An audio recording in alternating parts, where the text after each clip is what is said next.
out of Norman, Oklahoma. Brought to you by Groundworks. Nellie McEnroe Marinas won the highlight. She had a terrific series against the Missouri Tigers in Columbia on a 7-game hit streak at the moment. Oklahoma with some new names this season, but that doesn't mean the expectations change with Oklahoma. Always one of those top teams in the country, number 2 in the nation coming into the game here today. Oklahoma, what does it say to you, Maddie Espinoza? I mean, it's just a competitive team. They're stars. They work hard. They're strong. They can hit. They can field. They can do it all. And they got a great coach. She knows a thing or two about winning. Patty Gasso, the head coach at Oklahoma. Wichita State set to take the field.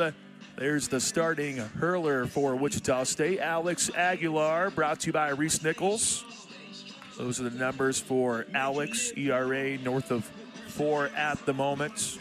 Most recently played on the road against UTSA, went 2 1/3, scattered 6 hits over those 2 1/3 innings there.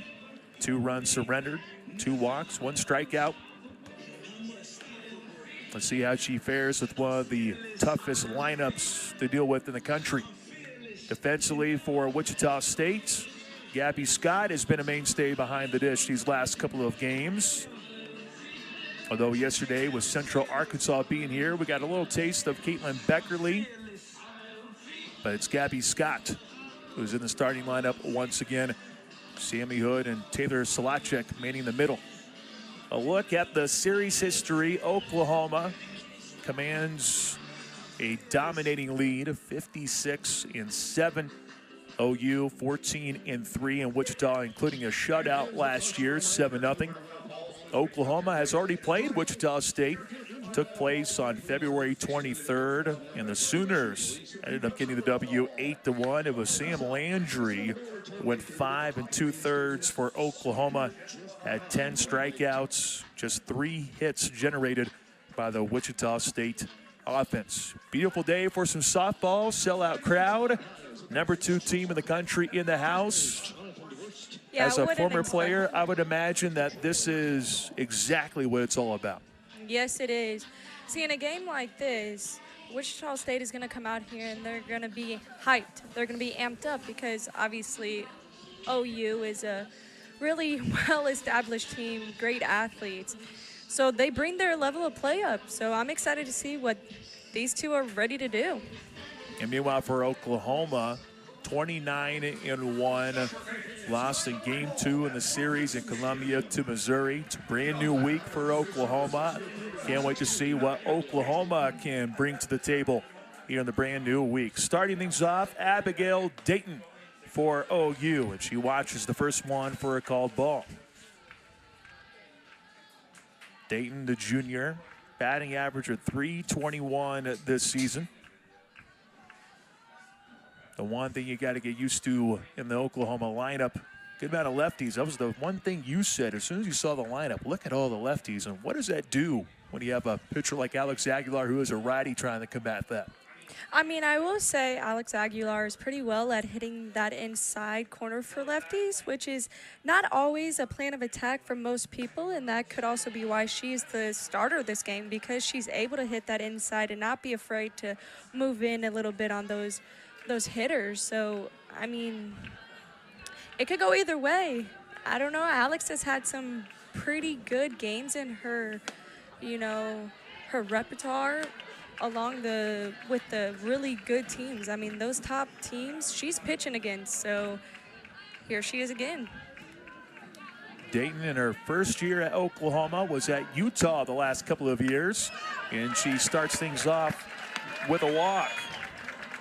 And that is usually how things go for Oklahoma. This is a team that is patient at the plate, a team that is really good at drawing walks, and no surprise, Dayton gets a leadoff walk to start things off. And now we see Nellie McEnroe Marinas. That one in there for a called strike. McEnroe Marinas against Mizzou, homered in each game against the Tigers. Lord. She's actually recorded a home run in 5 of the last 7. Runner takes off here in Dayton, but it ends up going foul. So another pitch coming for Nelly McEnroe-Marinas. Redshirt freshman out of the state of Hawaii. Had to redshirt last year after sustaining a season-ending injury in the preseason. But it doesn't seem to be affecting her this year with a batting average of .409. And she is just aggressive. That could also be why she sees so much success, because she's aggressive. She's ready to hit. I mean, she's not afraid. She has confidence in that box.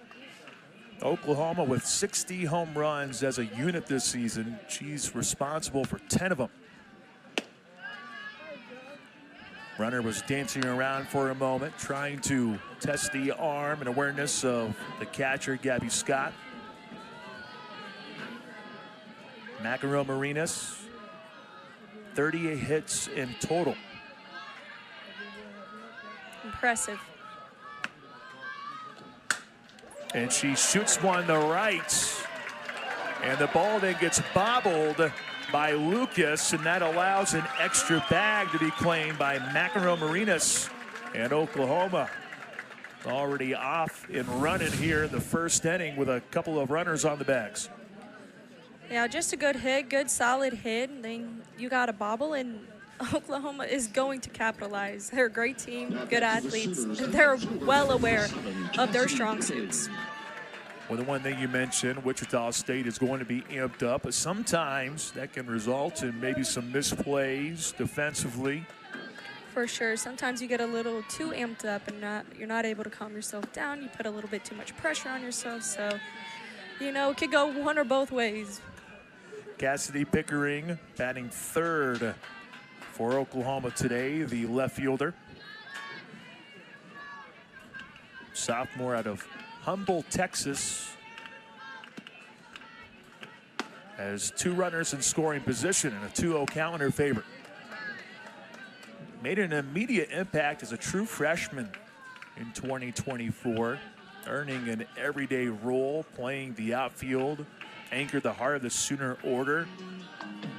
Appeared in all 66 games, slash line of .389, .513, and .705. Ranked third on the club in on-base percentage. And that's the thing with Oklahoma, even though names might be different, you're not used to the big ones that hang around for 4 years. Well, you do have players like this who are freshmen or in their sophomore campaigns, and you just look at them and go, oh, they still have a couple more years to go before they get to their moment where they're a 4th-year player. And they're already producing at such a young age. That's what makes it dangerous for so many teams out there in the country. Yes. They're only able to grow over the years, especially with their coaching. I mean, they're getting great athletes recruited in, and then they're able to just build them and continue to build them. 3-0 count. She got the green light, but Pickering ends up fouling it off. You have 3 sophomores in the starting lineup for Oklahoma today. 2 freshmen, 3 juniors. Starting pitcher is a junior, and you have 1 senior. Yeah. Doesn't have much of the older girls, a good variety. They're all just athletic. Cassidy Pickering works a walk, and now the bases are juiced for the cleanup hitter and Gabby Garcia. Mentioned the amount of freshmen in the lineup. Well, here's one of them from Chandler, Arizona. Gabby Garcia.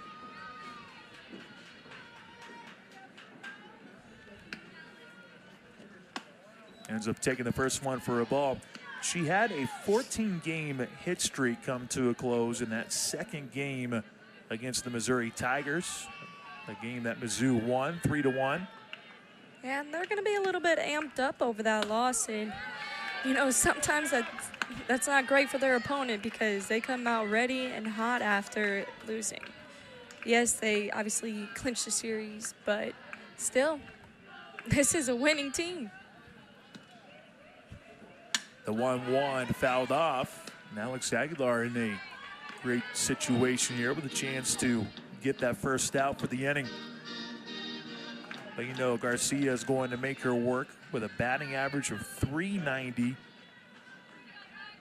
She also is in double figures for homers with 10. Defending the plate, 1-2, fouled off once again. Good amount of people here for this one. Number 2, Oklahoma, Wichita State. Sellout crowd.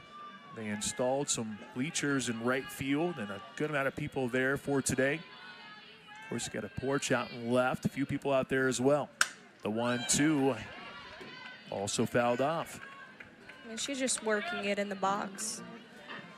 She knows what she's aiming for, and till it's her pitch, she's gonna foul him off.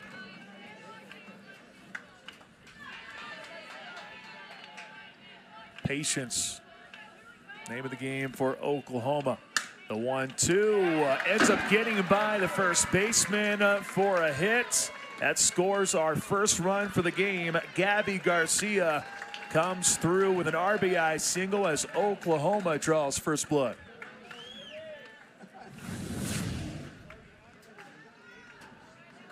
Compton was right there. It's one of those situations to where if Compton maybe didn't have to worry about a runner at first, she probably finds a way to get that one. And she almost did right then and there. But instead it goes through for a hit, and Oklahoma. Bases loaded still for the Sooners, and still nobody down as we see Ella Parker take her spot at the plate. What's the conversation here if you're coach Christy Bredbender? I bet she's just going out there to, you know, calm them down, or either get them real hyped up and say, you know, we got this, let's do this thing, or she's saying, hey, let's just take a breath. It could be either one, and, you know, seems like she's pretty supportive. Well, yesterday, Wichita State played Central Arkansas. Ended up getting a win 6-1. Shockers had to use 2 pitchers in that game. Started off with Riley Neihart, who then took a hit off the shin. Yeah, that thing just ricocheted. And then you have Ava Sliger, who took her spot, went 4 1/3 in relief and did quite well. But it's Alex Aguilar, the junior, getting the start today for Wichita State. And going after the first pitch was Parker, and Aguilar blows it by her. Ella Parker, .436 for her batting average. Wow. What's even crazier, her batting average in the first 19 games was .574. Chance for 2 instead. They'll take 1. That does score the second Oklahoma run, however. Ella Parker does just enough to make it 2-0 OU. Man, and she hit that ball so hard. You see a little bit of a flinch from Solacek, and I mean, it scores a run, but wow, that was hit hard. Sydney Sanders, first baseman, looking to keep things rolling for Oklahoma with 2 runners in scoring position. Free base over at first base now for the senior. Watches the first one for a ball. Sanders, a season ago, 242, 451, 637 for the slash line. She was 3rd on the team with 15 home runs, drove in 50 runs in total. This one too tall, it's 2-0. Started off at Arizona State, was a first-team All-American as a freshman, and then ended up in Norman, where she has just continued to produce.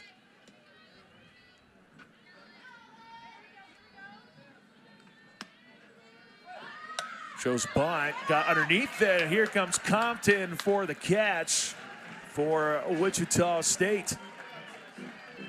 Heads up play for the first baseman for the second out in the top of the first.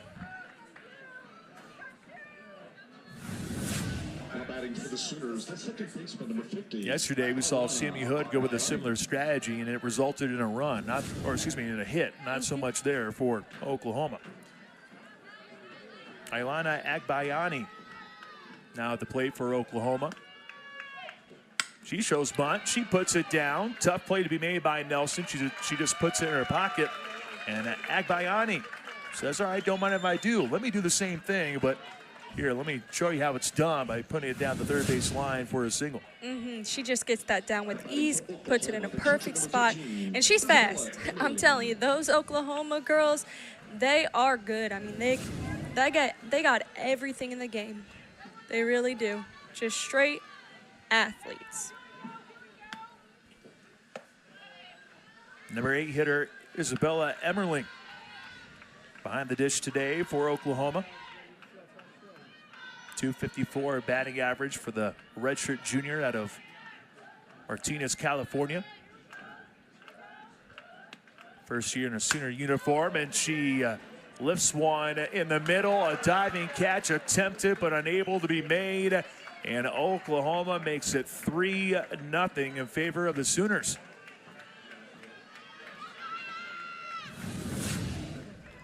Good efforts by Sammy Hood. Just sometimes when you hit the ground, it just hits right out of your glove, and good effort just wasn't there. Maya Bland, the right fielder. Number 9 hitter for Oklahoma, as the Sooners able to bat around in the very first frame. This is the 25th game for Bland, but just the 4th start of the season for her.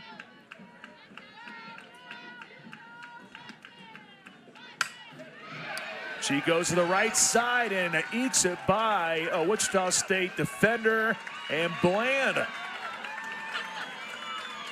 coming into the game with 3 RBI, make it 5 now for the season as the Sooners lead 5-0.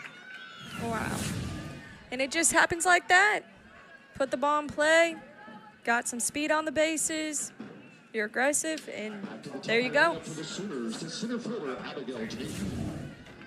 5-0 OU with 5 hits. Abigail Dayton kicked things off with a walk.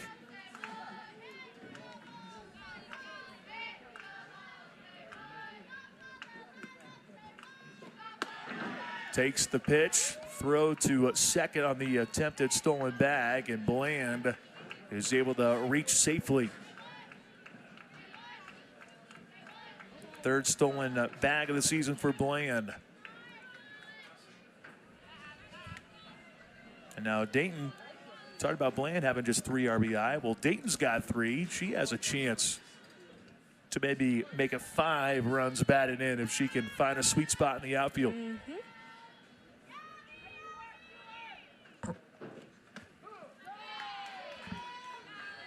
Alex Aguilar trying to close things out. 0-2 count now.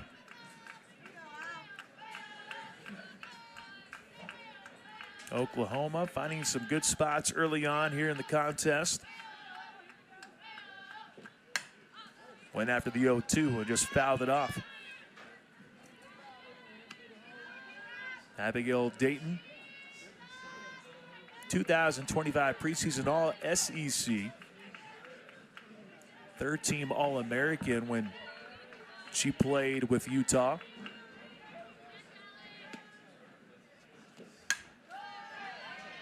Just hanging in there, just protecting the plate, staying at 0-2.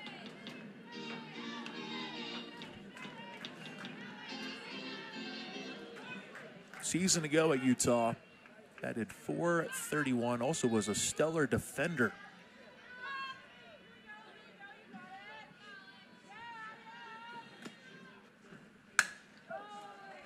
.02 ends up hooking foul, and we'll see another pitch here.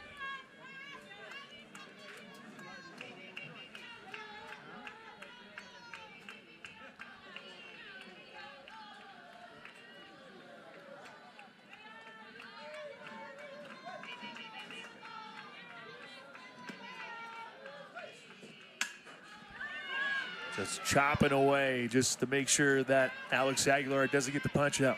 She just keeps shortening up her swing. She's doing what she needs to do, fouling off until she gets the pitch she wants. So composed.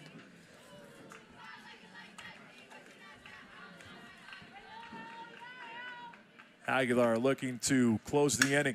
Instead, it's smashed to the right side. 2 runs come in.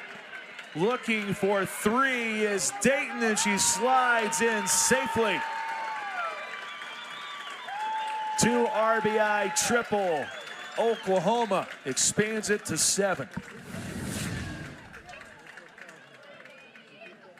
Wow, just a great hit. And that speed was insane. I thought that was Lightning McQueen on the bases. Christy Bredbender comes out, and she is going to replace Alex Aguilar in that circle. 7-0 Oklahoma, 2 down in the top of the first. Sooners, but runner on third as well. We'll talk about the new pitcher when we return. Oklahoma already knocking the starting pitcher for the Shockers out of the game, so Chloe Barber takes her spot inside the circle. Oklahoma, the Sooners, known for their prolific offense. 7 runs here in the first. That would be good for a season best for the Sooners. We were wondering how would they respond after seeing a 31-game win streak come to a close against Mizzou. Well, simply put, Oklahoma was well prepared and ready to strike right away here in this contest. They did not come to play. They came to win. And, you know, they set that tone pretty early. So Chloe Barber, she's inside the circle for Wichita State. One of these moments here for her to see what she can really do. Last year, Oklahoma came out quickly as well in a 7-0 win, but after they got off to such a hot start, it actually was contained the rest of the way in relief for Wichita State. Let's see if Barber can repeat it. Instead, this one gets by the catcher. They do throw it at home, but Dayton slides in and make it 8 now for Oklahoma. Yeah, like I told you, I thought that was Lightning McQueen on the bases because she's fast.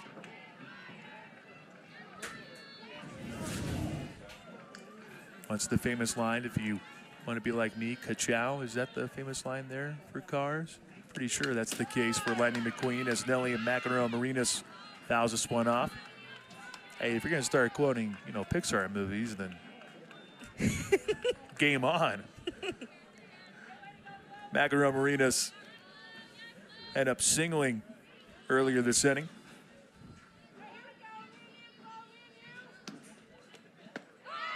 Barber switching it up, and McEnroe Marinas swings through it. It's 1-2.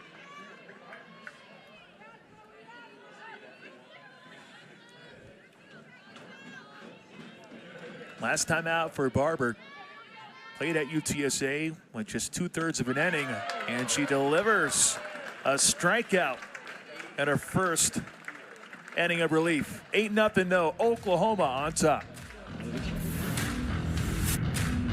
Wichita State. This is a look at the starting lineup brought to you by Groundworks. Cameron Compton has been red hot at the plate.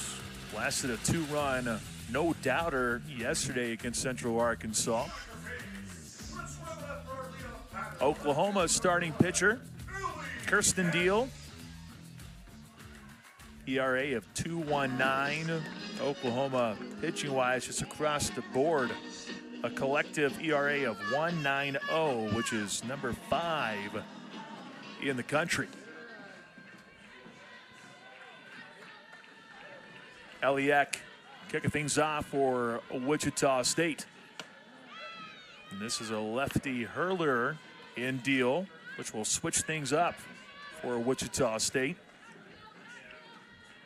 Deal against Mizzou ended up tossing 4 innings. Gave up just 1 hit and 1 run. Eck Right back to the left it goes, and it ends up going over the wall. Wow.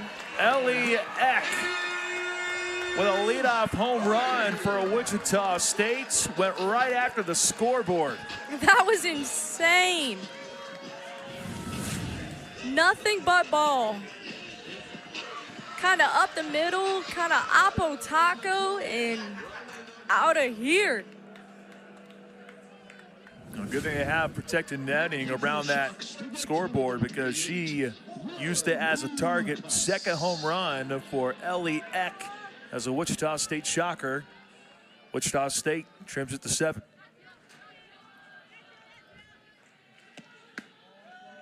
Heck of a way to start for Wichita State. You give up 8 in the top half, and your first hitter goes yard. That's awesome.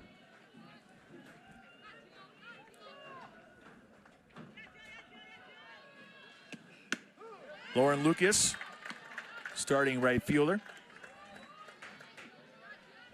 Extended her hitting streak to 12 games with a hit yesterday for WSU in that 6-1 win over Central Arkansas. It was an RBI double for her in that 5-run win.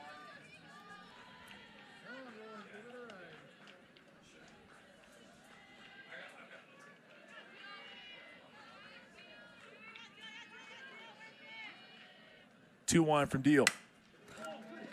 Slapped over the short, and a good play made by Garcia. 1 down. Yeah, not a bad hit right there. We heard Garcia's name at short. Here's the rest of the defense for Oklahoma.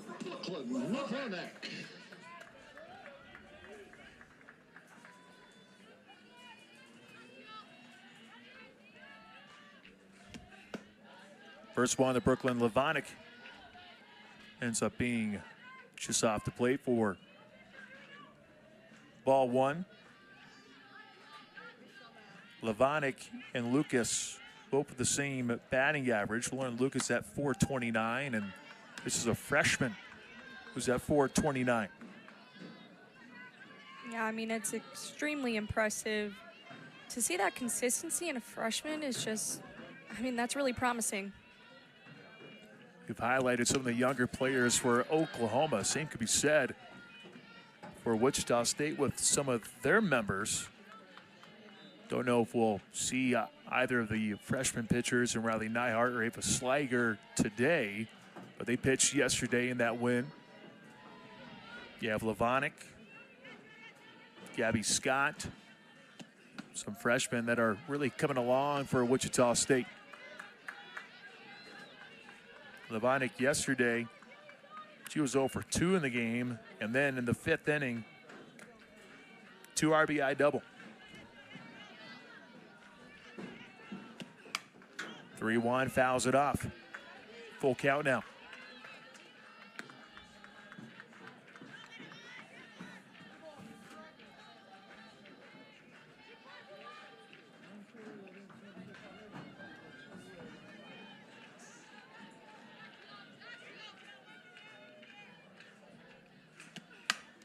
Levonic puts it in play, but there is Agbayani, who's able to scoop it up, deals over the first, 2 down.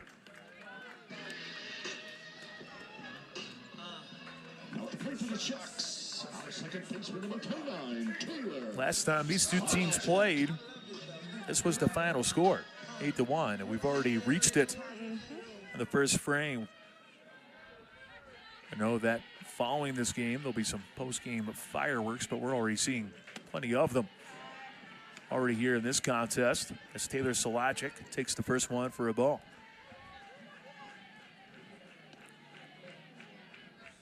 Solacic at .321 for the batting average. Added to her walk total of 23 yesterday against Central Arkansas. A little ways to go, though, to catch up with some of the players for Oklahoma. They have 3 players over 23 walks, including Pickering with 31 on the season already at this point. Wow. Deal just lost the touch on that one. It happens. Isn't nothing but a thing. Deal 6-0 this year, 2.19 ERA. 28 Ks to 17 walks.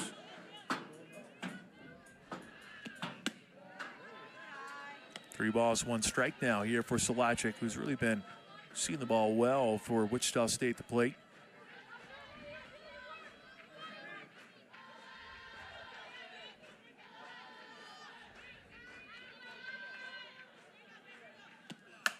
Ooh. 3-1, hammered one to left field, and that one's gone. Solacek goes yard.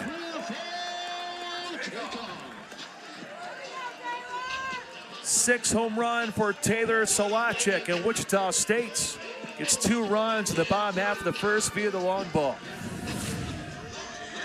I mean, that's just insane. Both of their hits are home runs. I mean, OU, the Sooners, they have an amazing offense, but I will say, Wichita State, they do as well. If Kirsten Deal, who came into the game giving up just 3 home runs all season, 2 here in the first inning alone, and Cam Compton, well, she's the one who's primarily been hitting the long ball. Just take a look at those numbers. Of course, the bottom one, 5 homers in the last 6 games. End up having a 2-run blast yesterday for Wichita State in the win against Central Arkansas. I mean, it's her time to shine. She's had a few injuries and, you know, redshirted and everything, and now she's ready. I mean, 5 home runs in the last 6 games. That's an amazing stat. Compton gets underneath it. Should be an easy play for Dayton, and it is. But Wichita State does get 2 on the board via the power. 8-2 Oklahoma through 1.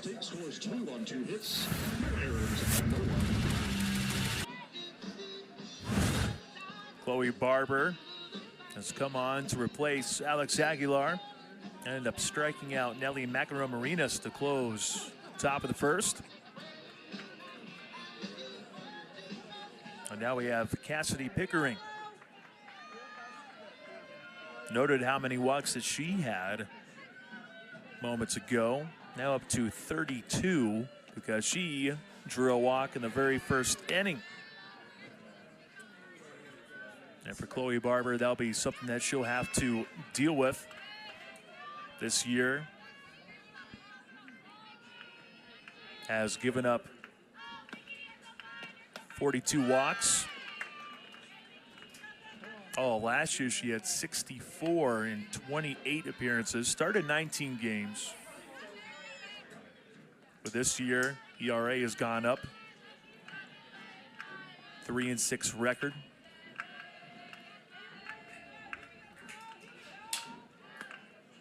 (2-0) from Barber. Upstairs.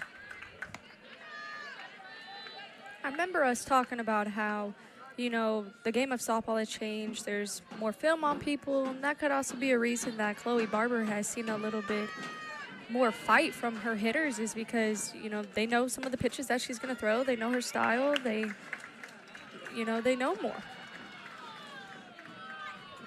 4-pitch walk drawn by Cassidy Pickering. And I think that's for sure true, but also there's that saying, the sophomore slump. Like, those things very well could happen. You do get comfortable. You think that, hey, my stuff is great, and you feel like we can do the same thing, and then you come to realize, oh, these players have also gotten better in the offseason. Gabby Garcia. RBI single in the first for Oklahoma. That one shoulder high, and Chloe Barber trying to find the spot here in inning number 2. Yeah, Chloe Barber right here just needs to find the zone. And once she does, you know, it could be a completely different story. She just needs to find that. Take that back. 1-1 be in the count. After showing bunt, Garcia pulled back. Was looking to become one of those to hit a home run today. 10 home runs on the year for Garcia. True freshman from Arizona. Looks like Chloe Barber hit her with that rise ball, and she was able to stay off of it, but was a little bit tempted. And if I do say so myself, those pitches are very tempting.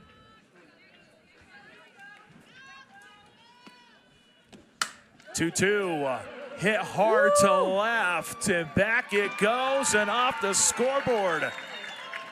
Gabby Garcia, homer number 11 on the year, is worth 2, and Oklahoma has a 10 spot on the board in the second.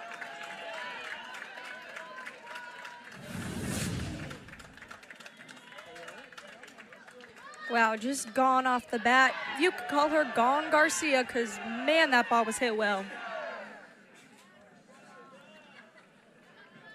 Now to play for Oklahoma, the designated player, Ella Parker. That Oppo power. Yep. We've seen a lot of that today.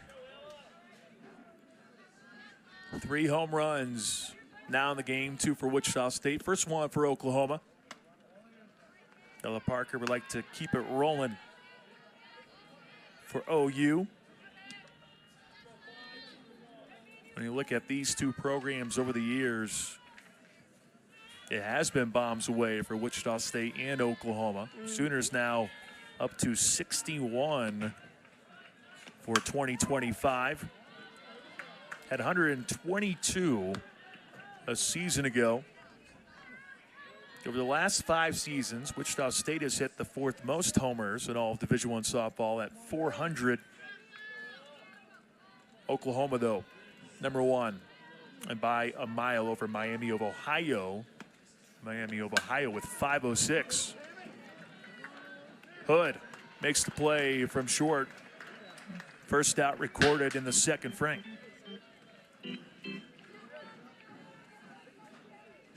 Of course, the others on that list, too. You have Georgia being at number 3. Shockers are there at 4. Virginia Tech at 5.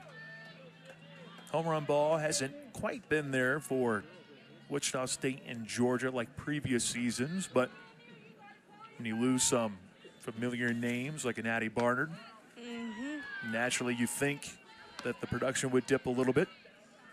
Sydney Sanders, well, she's used to hitting home runs, 51 in her career. Ranks 6th among all active Division I softball players.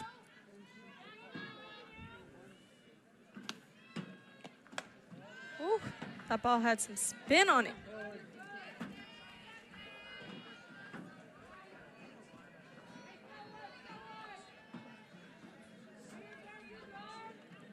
Sanders last year with 15 home runs. 3rd on the team, but also drew walks at a high rate, 43. Oh. This one would have been long gone had it stayed fair, but instead of hooks just to the left.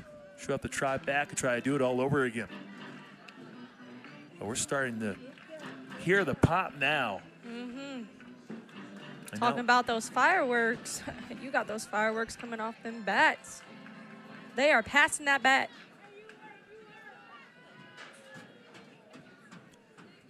And Sanders, we'd like to get back on track. She was 1 for 7 in the series against Mizzou. Fouls this one off to make it 2-2.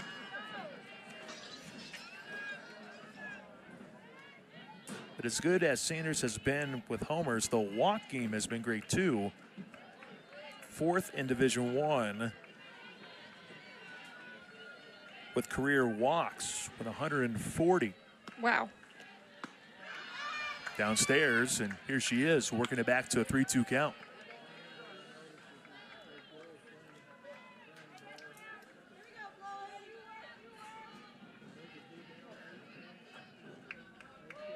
Last year batted just .242, but this year firmly in the 300s. 3-2 got underneath it. Ends up going foul. All the fans on high alert. And boy, are there a lot of fans in the stands here for today.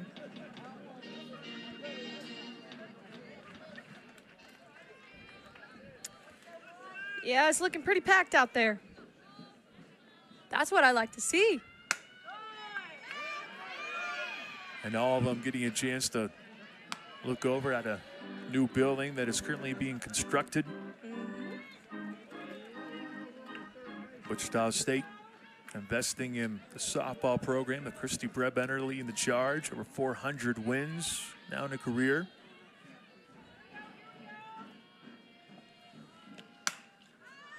(3-2). This one stays in. Scott dancing around and ends up coming up with a grab. Probably a sigh of relief coming down with that one. She was doing the cha-cha there for a second trying to find that ball, but she secured it. Sure looked like it. Look at that. Look at that movement. Kim Compton came in. She's smiling. Chloe Barber also smiling too. I mean, that's what softball's about. Having fun. You're here for a good time, not a long time. Have some fun. Agbayani.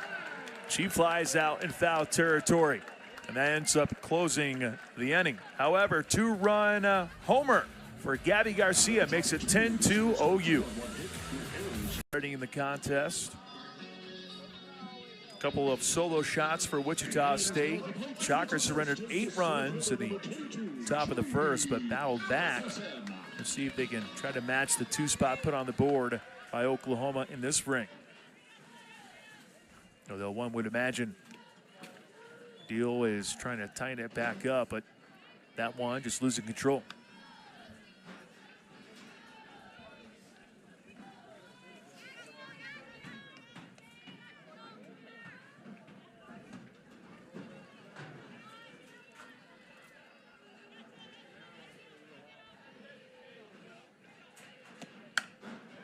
The 1-0 ends up being sent right by the shortstop Garcia, and Epperson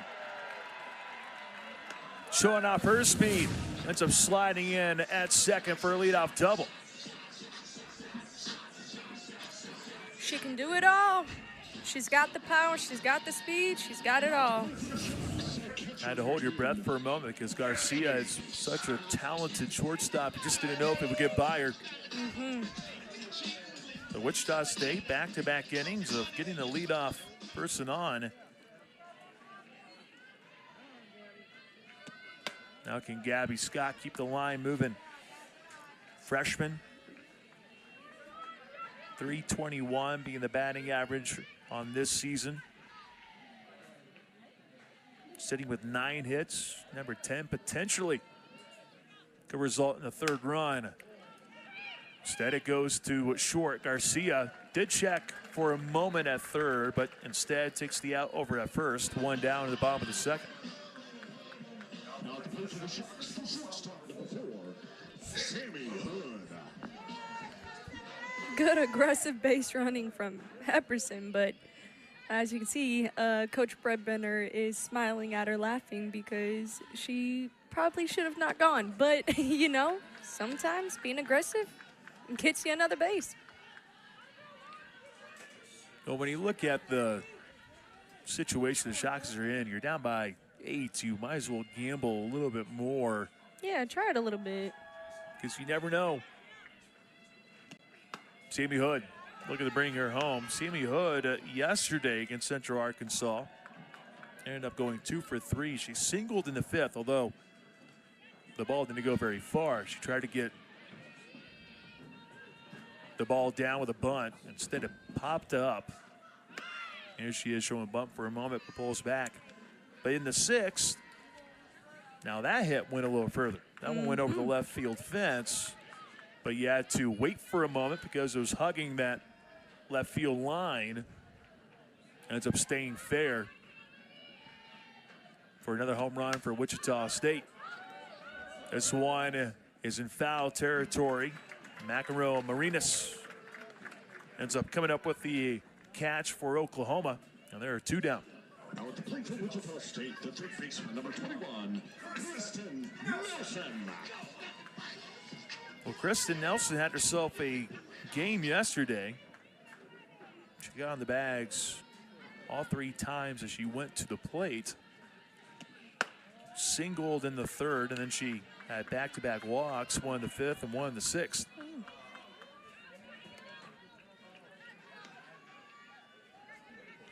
Batting average just a shade over 200 at 208. Ooh. And Deal this time was searching for the inside corner, almost went too far in. Yes.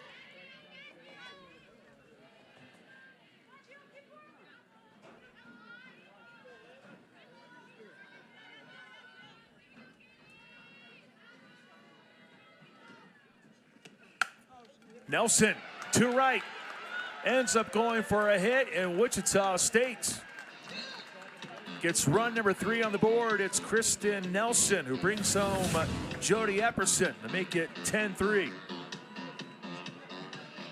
Simple hitting for Kristen Nelson.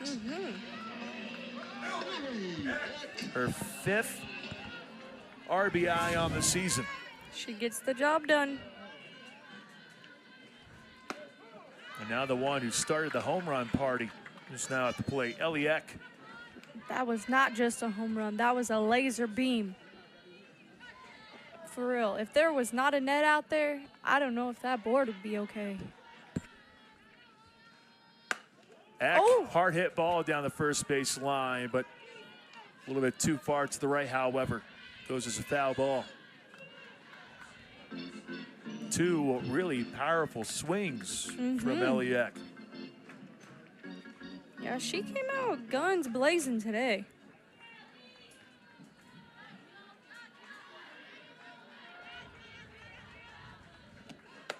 Eck, check swing. Did she go around the appeal? They say she did.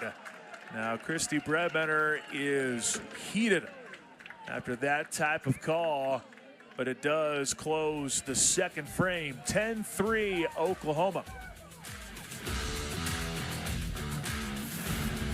Oklahoma State.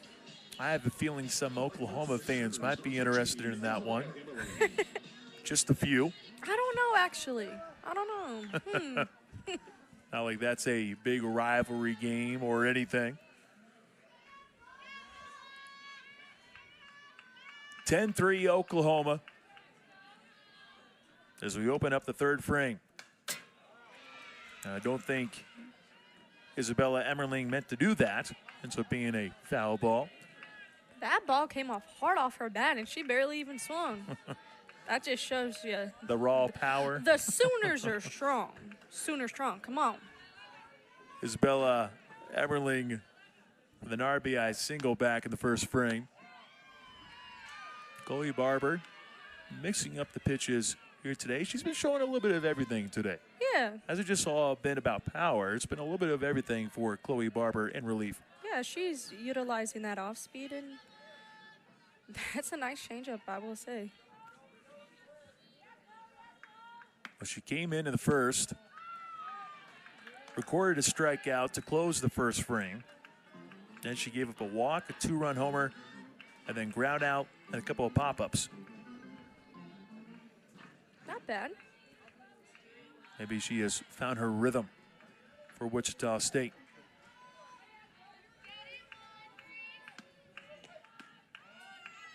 Emmerling thought about it for a moment. Instead, she'll take a 3-1 count.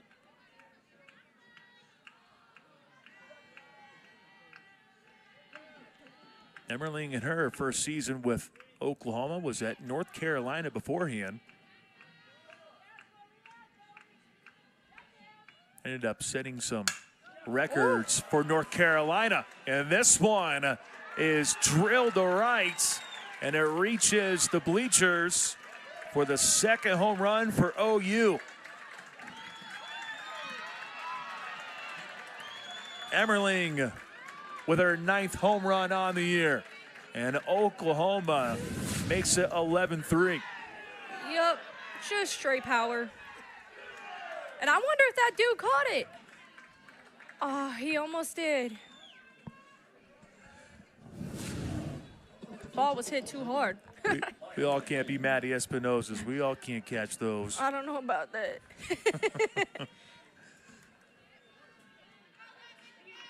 Emerling with an impressive display of power, our 4th homer for the day. Maya Bland, 2 RBI hit back in the first.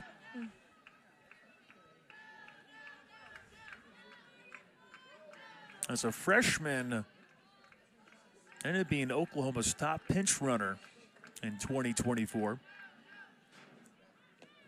Had 8 stolen bases. Only had 18 plate appearances in total, but getting some more work here today for the Sooners. Sometimes you got to help your team in whatever way you can, and she obviously did that last year. Well, it wasn't that long ago when she was in high school. She was actually rated the number 11 player in the class of 2023 by Extra Inning Softball. Oh, Bland wow. puts it down and make that a 2-hit day for Maya Bland. That's going to bump up the batting average a little bit.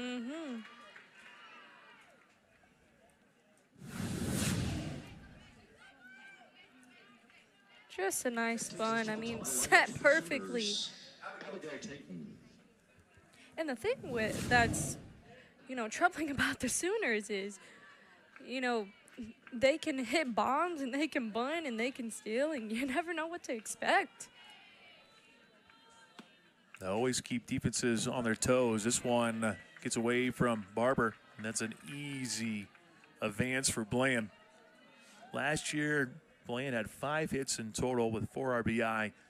From this game, now it's up to 4 hits, and she has 5 runs batted in. So she's already surpassed the number from last year in the RBI department. And getting close, matching what happened last season at the plate for her.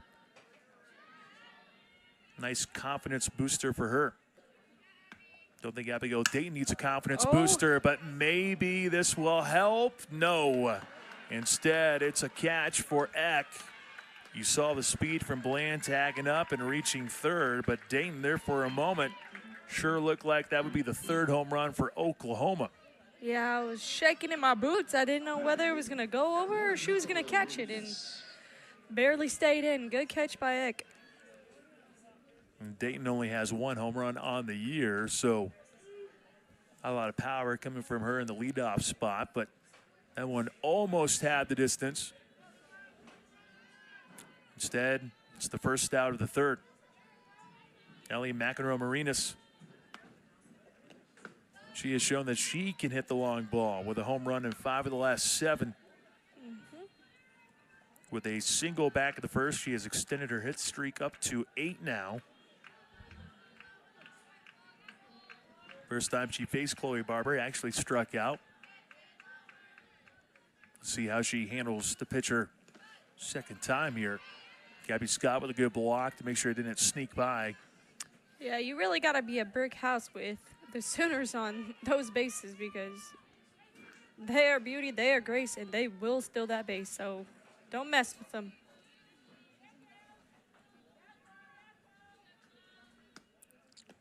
Two-0 from Barber, hard hit to right center. Epperson trying to make a grab. Instead, it gets by her. Now we see the wheels of McEnroe-Marinas, who ends up reaching third base, brings in another Sooner run. Something that's wild to me is that the Sooners, they really do have that power, but even the girls that you think are going to be kind of on the slower side or anything, man, they are fast. Like, she is a power hitter, and she still got that speed. Just shows you the real athleticism that, OU has. And that's maybe the misrepresentation of Oklahoma over the years. You're so used to the bombs and the amount of home runs. Then you look at this year's team, you do see the speed, and not like they're doing poorly in the home run category, because they have over 60 home runs on the year, so they're not doing terribly. But you see the speed, you see the patience at the plate with their walking ability. And even this year, they're 29-1 But keep in mind, they've had to rally in a handful of games. Oklahoma has 11 comeback victories this season, one of 13 teams in the country to have double-digit comeback victories. Now, at this moment, not having to worry about that. But it's been different for Oklahoma. But as we mentioned, just because the normal names that you're used to have graduated doesn't mean that there's a huge drop-off for Oklahoma. I mean, heck, when you win 4 consecutive national championships. Yeah. Had a lot of players go through that program, and every year it was great. And so many people thinking, well, is this the year Oklahoma doesn't get it done? Well, spoiler alert, not the case. This one hammered to the left, and that is a no-doubter. Cassidy Pickering with a 2-run blast for Oklahoma. I'm not going to lie, I do not know where that even dropped. I've seen some long ones here at Wilkins Stadium. That one has to be up there. Yeah, you can't elevate with a team like Oklahoma because they're gonna pound that ball, and she did. I mean, it hit the street.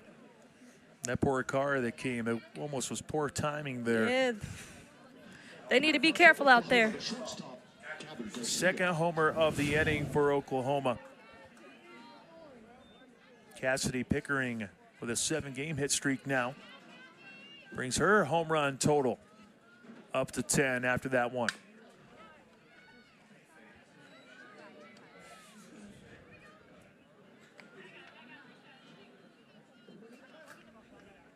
(14-3) Oklahoma. Gabby Garcia. She's the one that had a 2-run blast in the second frame to get the home run derby started for Oklahoma. 2 for 2 with 3 runs batted in. She's just been super impressive. Already named SEC Player of the Week just a couple of days ago. And you want to know how good she has it. She became the first Oklahoma freshman since Jocelyn Allo in 2018 to homer in 5 consecutive games. Wow. If your name is associated with her, is that a good thing? I think it would be. I think so. One of the best players I've ever seen. 2 balls, 2 strikes to Gabby Garcia.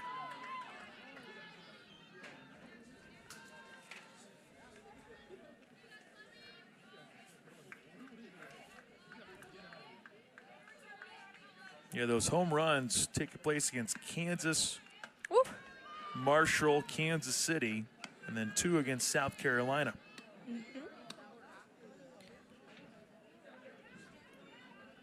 Just an impressive offense. I don't even know what to say because they're just impressive. They got it like that. I don't know. Well, I do know. I think we all know. 3-2 opposite field, but there is Eck to haul it in for the second out.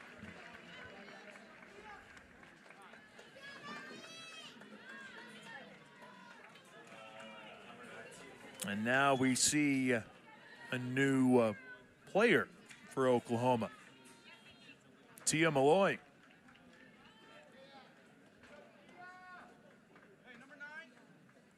She's taken the spot for Ella Parker, who was the designated player. Number 9, Tia Malloy. With that being a 14-3 advantage, Coach Gasso trying to work in some more players. Malloy, another true freshman. Gee, have we said that a time or two before? Maybe. Just a few. Her dad actually played football at Washington, spent 15 seasons in the NFL. Lord. And she ends up swinging and missing here. Her dad played with the New England Patriots, won a Super Bowl. Oh. Wow.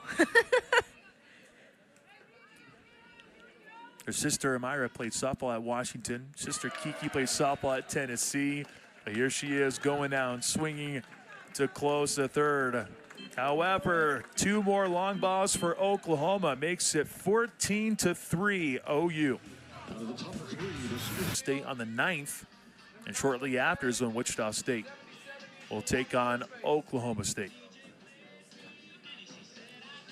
But for Coach Christy Bredbender, she has never been shy when it comes to scheduling tough competition. Nope. So that's why when you look at the RPI for Wichita State, the Shockers checking in the top 60 at 57. They have already faced 10 teams in the top 65. That includes Oklahoma, and now this is going to help on that front as we see Lauren Lucas, Brooklyn Levonick, and Taylor Solacek all coming up for WSU.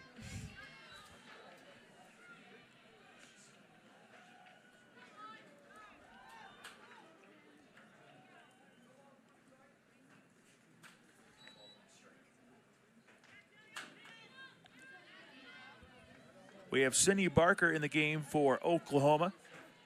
She's over at first base right now for Oklahoma. And we also have a change in center field as Hannah Core replaces Dayton. So Oklahoma mixing in some different players here. Lucas fouls it off. 12-game hit streak for Lauren Lucas. Ended up extending it yesterday in the 5th with that RBI double.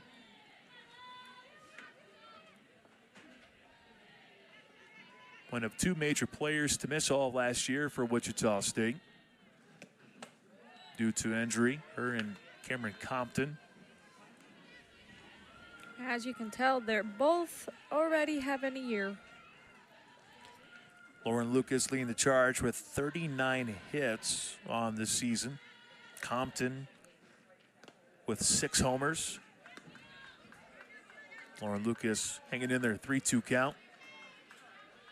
Trying to find that one pitch she wants to send out to try to extend this hitting streak.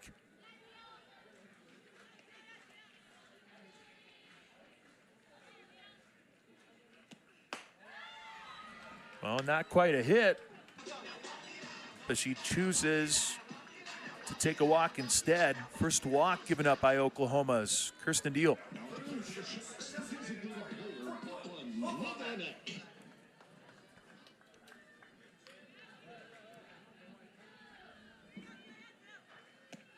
Brooklyn Levonick ends up swinging at the first one for Deal. Can't catch up to it.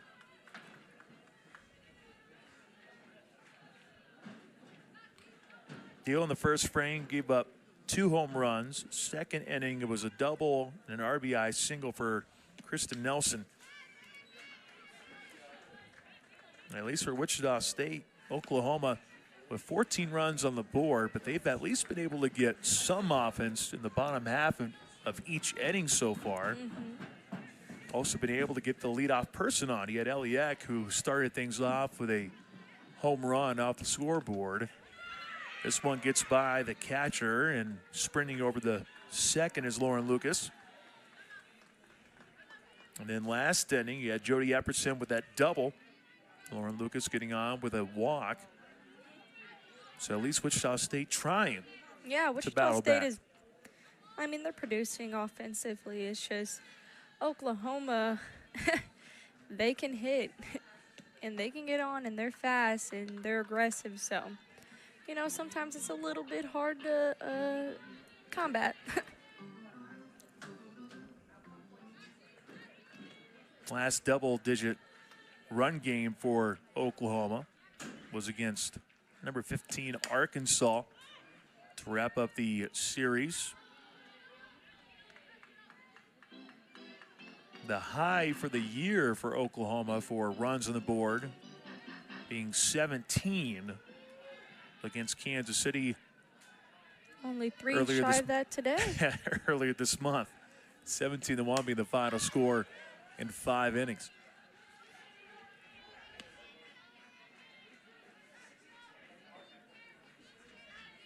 Oklahoma top 10 in the country in numerous categories. Runs per game at 8.3, which is number 5 in the country. On base percentage, collectively .469, which is good for 4th. Slugging percentage at .650 for 5th. And then ERA-wise, already noted that before, but 1.90, which is good for 5th in the country. Rarely is there a weak spot for Oklahoma. Levonic just puts it in play. That advances Lauren Lucas. But Brooklyn Levonic goes down via the ground out. First out in the bottom of the 3rd.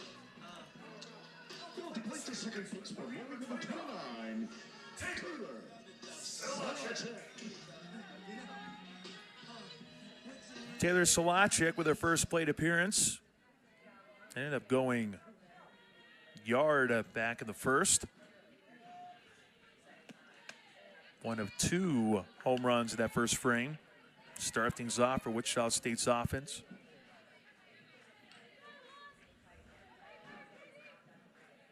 With Solachik getting walked so much recently, you know, she just really hasn't had the ability to showcase her power. And you just saw in that first inning, she still has it. Just, you know, hasn't been able to show it as much.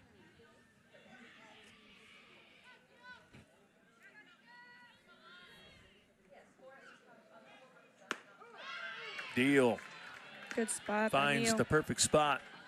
1-2.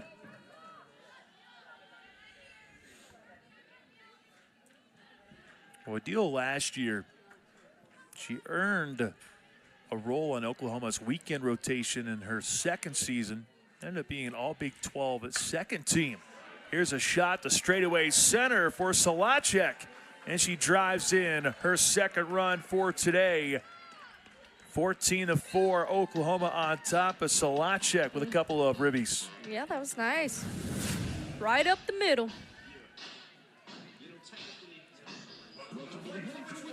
Nothing fancy there for Solachik. But now has her RBI total up to 19 on the year.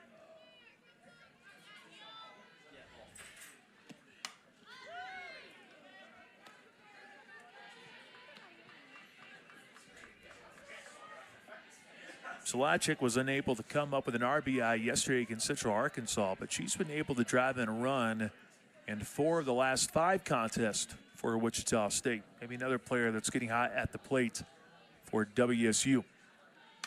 Ooh. Compton ends up fouling it off.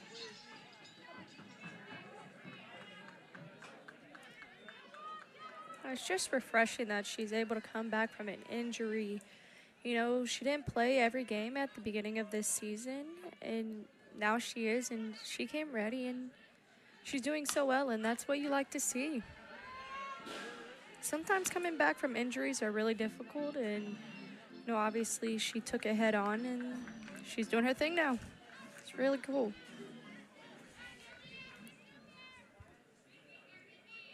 A couple years back in 2023, she batted 188, had 3 home runs total. She has doubled that this year. Went with a check swing here. I know the Oklahoma fans wanted that to be a punch out for Deal. Instead, Cam Compton will get another chance here. Yeah, there's one fan. You can hear that one pretty good. Good amount of Oklahoma fans in the stands. Of course, that shouldn't surprise anyone considering just how great of a program they've been.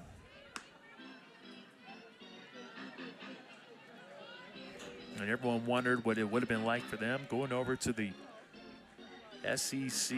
Well, here this year, with 1 conference loss, they won in the SEC so far at this point. 1-2, Oh. Compton waited on it, and she smashes one. My God. Cam Compton. She is on fire. A missile for Compton, her 7th home run, the 6th one of the last handful of games. Somebody needs to hose her down. Come on, she's on fire.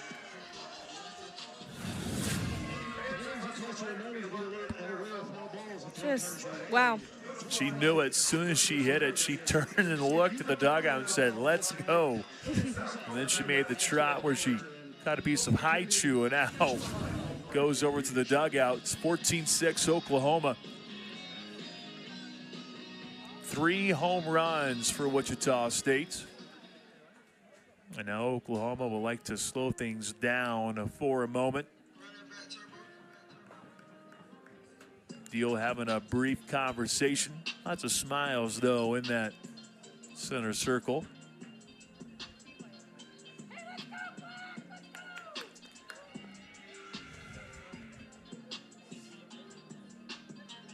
A little one-on-one conversation, wanting to separate the rest of the group from her. Looks like we do have someone coming in, but we don't know if that's actually for a new pitcher.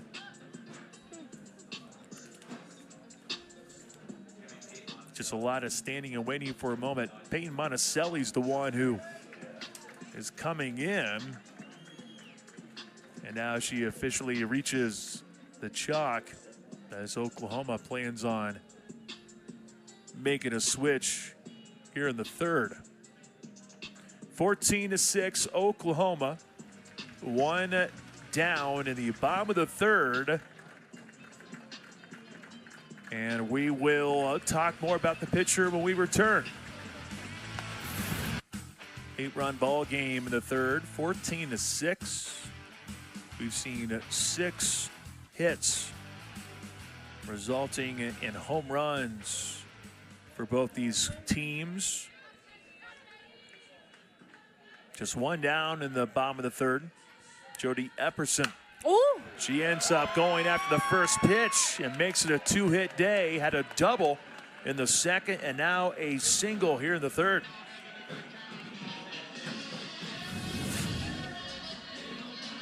Well, new pitcher. Why not be aggressive on the very first pitch that you see? Why not? And they've got the momentum on their side right now. You see that Wichita State dugout getting hyped as can be. And you know, they're trying to change how this game ends right now. This one inside from Monticelli as Gabby Scott takes her turn.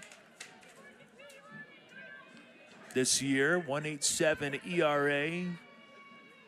This is appearance number 11 for Monticelli. Does this one stay in? It does not. 15 innings of work for the junior. Started her career at Wisconsin in the Big Ten. Ends up winding up in Oklahoma. Quickly was a weapon out of the bullpen for the Sooners. Had an ERA of 1.09 while making 18 appearances, just 1 start.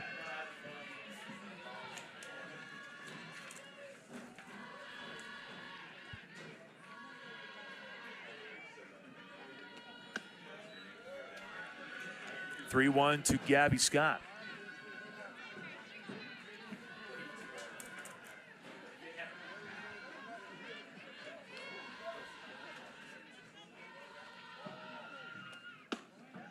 And Gabby Scott ends up working a walk. Might be honored someone saying that the momentum on the side for Wichita State. Shockers not going down without a fight. You had 8 runs for Oklahoma in the top of the first. The Shockers responded with 2. Second frame, 2 for Oklahoma, 1 for Wichita State in the second, and now here in the third, you surrender 4, but you come right back with 3 on the board.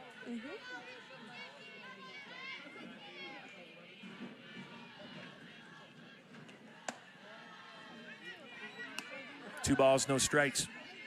We talk about that low ERA when it comes to the Sooners pitchers. And, I mean, for Wichita State to be able to put up 6 against this very talented program, and their pitching staff is stacked. I mean, it's really impressive. Well, if you look at the overall body of work for Oklahoma this year, You have 6 runs for the Shockers. Oklahoma gave up 7 and a 10-7 win against Arkansas back on March 16. And then you have back-to-back 10-9 wins against nationally ranked South Carolina. The 9 runs surrendered being the most all season. And then you have earlier in the year an 11-6 win against San Diego State, and that was a 9-inning game. So only a handful of teams have been able to get 6 runs on the board against this Oklahoma team. 3 balls and 2 strikes to Sammy Hood, who thought she was going to take her spot over at first to load up the backs.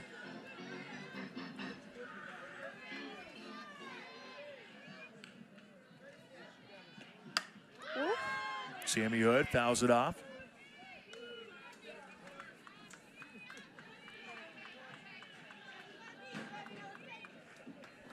Good this year, batting .247.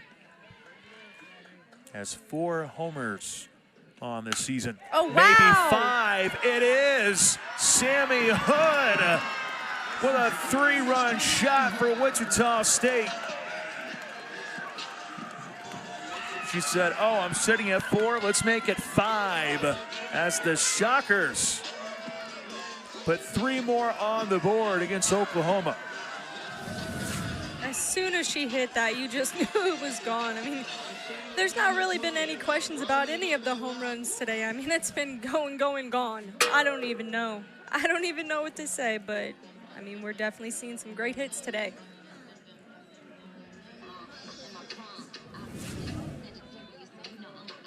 And for the first time in this game, the Shockers have put more runs on the board in a half inning than Oklahoma. I remember when I told you about the back-to-back 10-9 wins. Well, Wichita State has matched 9 runs, the most surrendered by Oklahoma this year.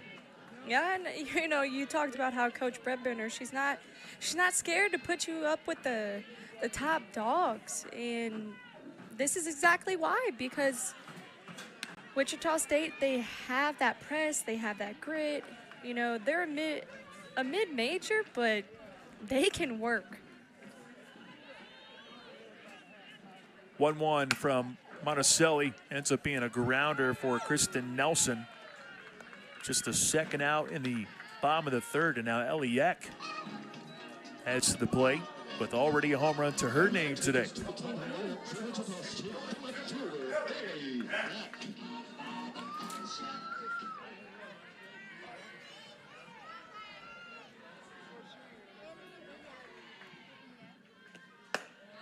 Well, for Wichita State, Christy Bredbender coming off a series win against UTSA. They've won 5 games in the last 7.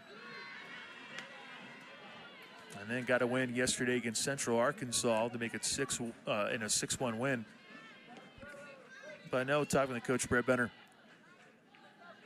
she was looking to see that competitive spirit against Oklahoma. There's no doubt her team's been able to bring that here today. Wichita State started conference play 0-4. First time since 2012 for Wichita State. But they have started to figure some things out here in the last couple of weeks.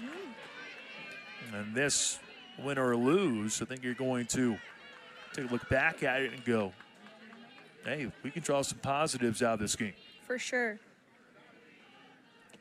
3-1 to Eck, ends up swinging 3-2.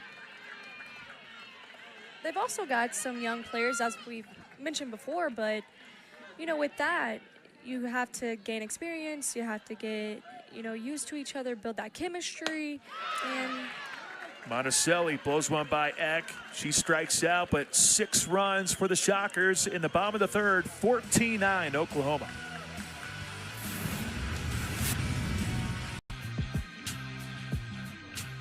"19 combined hits.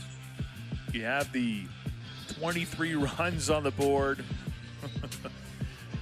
It's I know we joked about the fireworks earlier, but I didn't expect this. This has been better than advertised. Well, Sydney Sanders was replaced by Barker, so she's the one who has taken that spot for Oklahoma.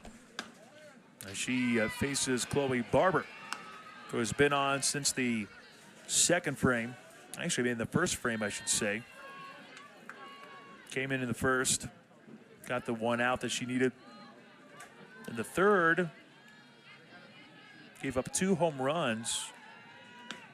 But that Wichita State offense being pesky and battling back to get a 6th spot on the board. 10 total runs in the third. We had 10 total runs in the first as well.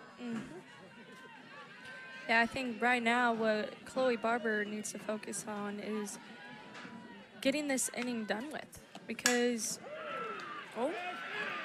Here's Hood.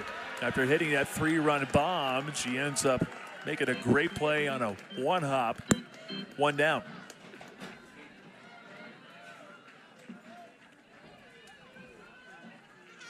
Now at the plate, Alana Agbayani. Agbayani now to the plate. She is 1 for 2 today, singled back in the first.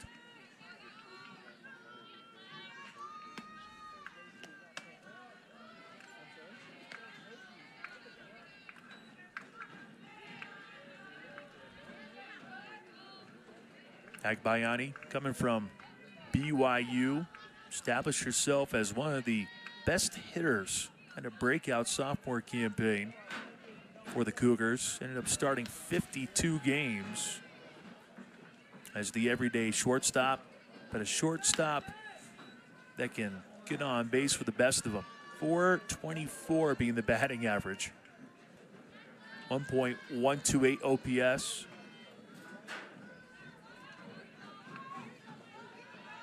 Did not strike out all that much. Had 7 Ks in 208 plate appearances last year. wow. I'm sure some might recognize the last name, Agbayani. Dad, Benny, played 400 games across 5 seasons in Major League Baseball. Played for the Mets, the Rockies, the Red Sox. She had a sister that played collegiate softball at California, BYU. Has a brother that's committed to play Division I baseball. Another family that has some good genes. Here she is, drawing the walk for Oklahoma.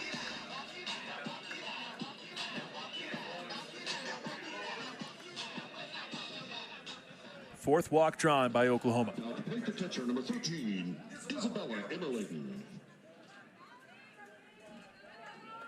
The Sooners came into this game being number 1 in the country with 169 walks. And runner goes on this one, ends up being popped out of play though.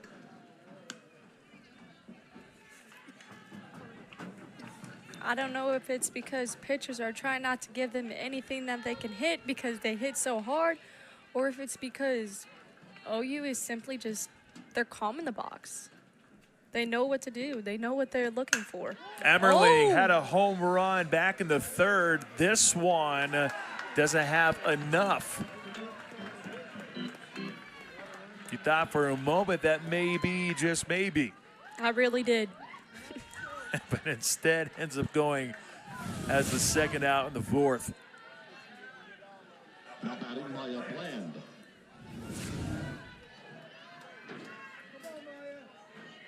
Oh, so many impressive performances in this one. I don't know how we're going to choose a player of the game. I don't know how we're going to choose a play of the game. The crew back there might just have to do a montage of all the hits and just say, hey, everyone ends up getting the awards. Too much good stuff going on here. Yeah, for Maya Bland, it's been a good story for her with 2 hits here in the game. Has scored twice. This one gets by Scott. Agbayani ends up going over to second.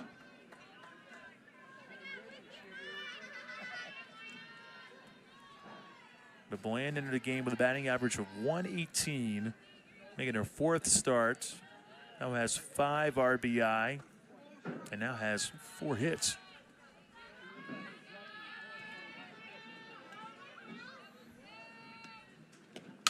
One. Bland ends up flying out to short. And our first goose egg on the board here in it for so many years. 4 consecutive national championships. Patty Gasso in total with 8 national titles. Yeah, Gasso's got it going on. Really the standard in college softball. You look at how many wins that she's been able to produce. Over 1,400. Quite a bit there. Yeah. I say over 1,400. I shortchanged her 100, over 1,500, 1,543. That's what happens when you try to remember. But a winning percentage of 813, which is just absurd. Yeah, I don't know about you, but I want to be her. I was talking to someone about her earlier today. They're like, how many wins? Go, well, 1,543. Okay, how many losses? Go, 353. So she's basically 1,200 over 500. I go, yeah. Mm-hmm.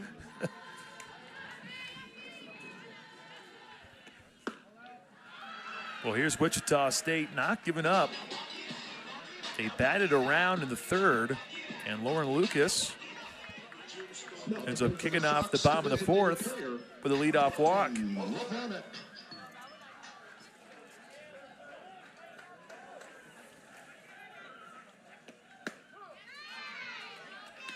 With Oklahoma winning that national championship last year, OU is the only softball program to win 4 consecutive national titles. And just one of 3 programs in NCAA history to win more than 2 national championships. Lord.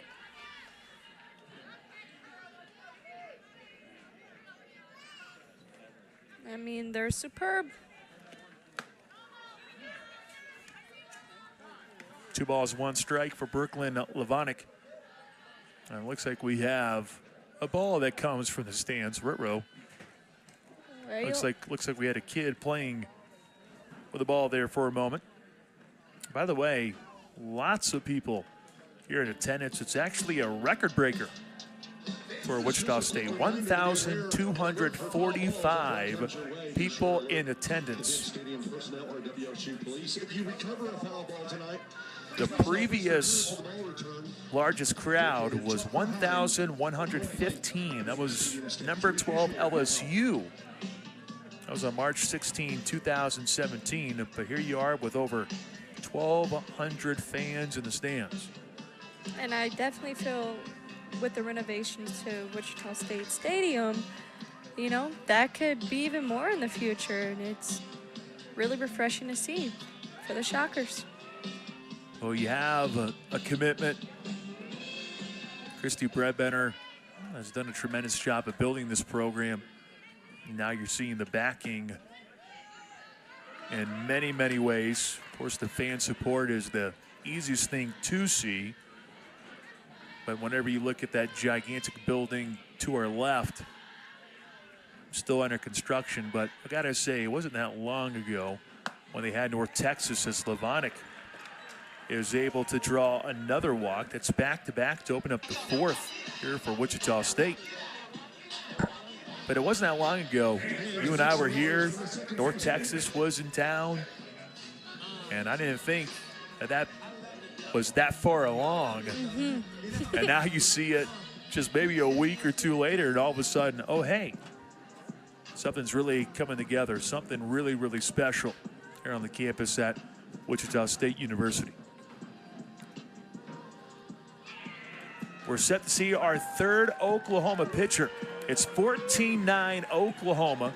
Bottom of the fourth, nobody down. The Shockers with 2 on. We'll tell you about the new hurler when we come back. Whole season for Oklahoma. This is her 15th appearance on the year. An ERA of 104. Just 9 earned runs surrendered over 60 1/3 innings. Yeah, that's insane. Much respect for her. Kirsten Deal started this game for Oklahoma. Peyton Monticelli followed, but after dealing back-to-back walks, now we see Sam Landry, who has already faced Wichita State once this season.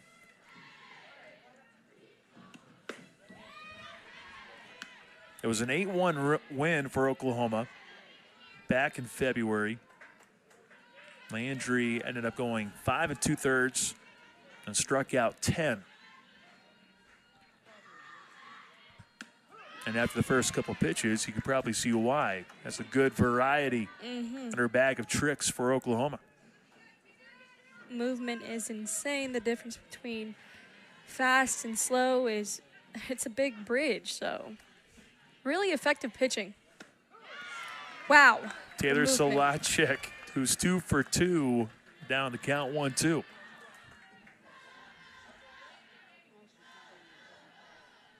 What's probably even more impressive about Sam Landry? She deals the 1-2 outside. 9 earned runs given up, right? 5 came in one game, and it was her first outing against San Diego State. So she has given up 4 the rest of the way. 2-2 from Landry. Inside. And bonus for Wichita State. As it gets by the catcher, runners advance, and 2 runners are in scoring position for Wichita State.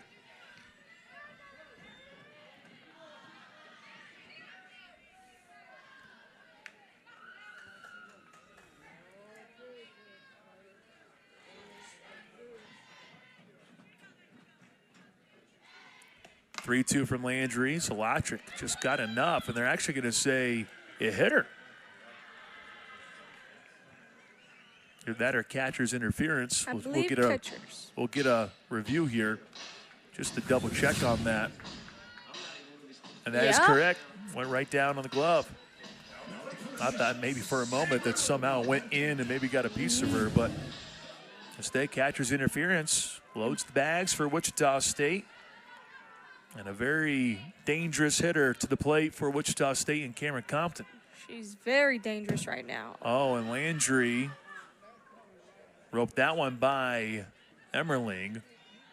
Fortunately, the backstop was favorable for Oklahoma. I'm just going to say it. That ball must be pretty fast because I am here behind that wall, and I felt it hit.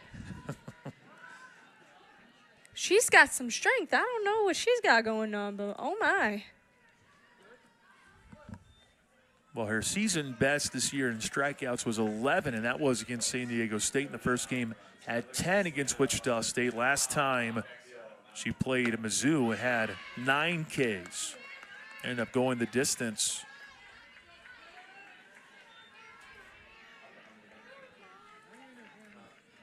One ball, one strike, bottom of the fourth, bases loaded, nobody down, 5-run game. Yeah, this is a battle. Oh, no. Oh, she takes it good. Compton ended up getting a piece. Cameron Compton with a 2-run blast back in the third.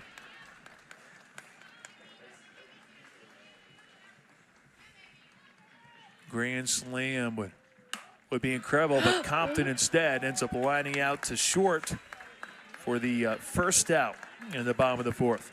I thought for a chance he was going to get right over her, but these OU players, they make everything look easy. Well, just the sound of the bat, it sounded like it just hit the very, very end of the barrel. Didn't hit the sweet spot.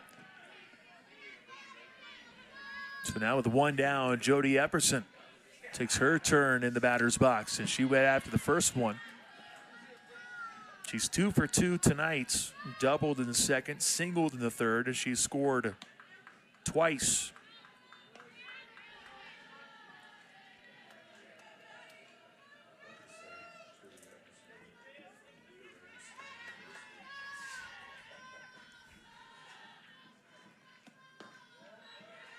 Landry searching for the inside corner, a little bit off. First season for her in an Oklahoma uniform. She was at Louisiana beforehand. She ranked top 10 in the country in wins during her junior campaign. Ended up going 24-10. An ERA of 2.09. 194 in the third innings thrown. Had 10 complete games, 6 of them being shutouts. Struck out a whopping 165 last year. Some crazy numbers right there. 2-1, waiting on it. It goes to the right, and it finds the gap.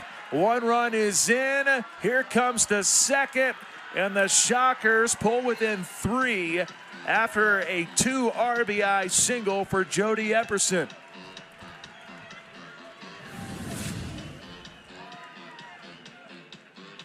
That is just good placement. Really nicely done. And those runners were ready to go. Oklahoma has surrendered its most runs all season, with the Shockers reaching 11. And Gabby Scott trying to keep things moving. Freshman in a big spot here for Wichita State. Gabby Scott today grounded out to short back in the second, walked in the third frame. And then she was sent home, courtesy of a big hit for Sammy Hood. 1 ball, 1 strike as Landry grooves that one in there.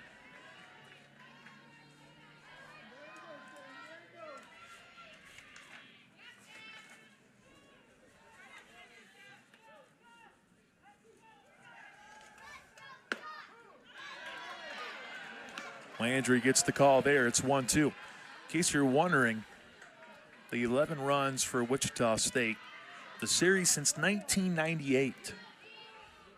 The most amount of runs scored by the Shockers against Oklahoma had been 7. And that was back in 2021 when the Shockers fell 24-7 down to Norman. Yes, I was there.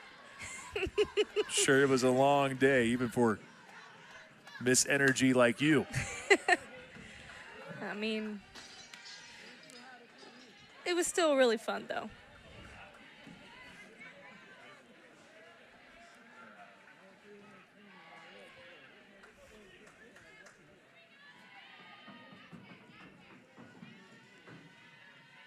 Two coming from Landry. Scott puts it in play. That's good enough for a run. It's the second out in the bottom of the fourth, but Gabby Scott brings home a run as the Shockers have cut it to 2. Sometimes you just got to do a job. Get them in. Not exactly pretty. At this stage for Wichita State, they'll take what they can get. And Sammy Hood, who already has a home run here today, she decided to go with a bunt that time. If she gets a hold of another one, then Wichita State would have rallied all the way back to tie up the game. Trailed 8-0 after the top half of the first. Down 10-2 in the bottom of the second. And Hood went after that one, but Landry with enough ump behind it to get the swing and miss there. The Shockers were down 14-3 going to the bottom of the third. Hood swings and can't handle the heat from Landry. Landry comes in, gets the job done, but the Shockers get a little closer. 3 runs. The Wichita State answered. There's Sammy Hood with a 3-run homer. A 6th spot in the third for Wichita State. Shockers added 3 in the fourth. And here we sit with a 2-run ball game, 14-12 Oklahoma. 26 combined runs, 20 combined hits.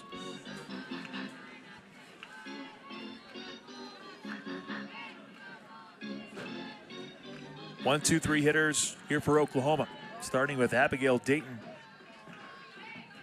She's the one that set the tone with a walk and ended up getting a 2-run triple. And even in the third, not really known for her power, but she almost went opposite field. Got all the way to the warning track, ultimately was caught by Eck.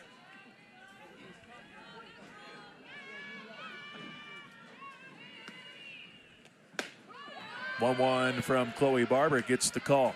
Good spot. Oklahoma is on pitcher number 3, Wichita State. Just with 2 pitchers, Alex Aguilar started the game and couldn't get it out of the first inning. Since then, it's been Chloe Barber. Has gone 3 1/3, 5 hits, 6 runs given up with 2 Ks and 2 walks. She has surrendered 3 home runs, which Alex Aguilar did not have to deal with that when she was on, but Chloe Barber, for the most part, has come on and has done her best. In the most recent inning, she did not give up a single run. Here's a tough play over at first, and running it out is Abigail Dayton. She ends up logging her 2nd hit for this evening. It was in the right spot to make that challenging for Hood. Good stretch by Compton. Man, I would have tore a hamstring or something on that one, but she did the best she could, but Dayton with the wheels. And now you have a very capable player of stealing a bag over there at first with Dayton, who has 11 swipes this year.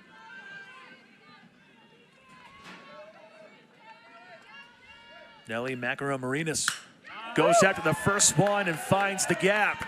Rolls all the way back to the wall. Dayton flying around third. The throw goes wide, and Nelly Macaron-Marinas brings in a run for Oklahoma.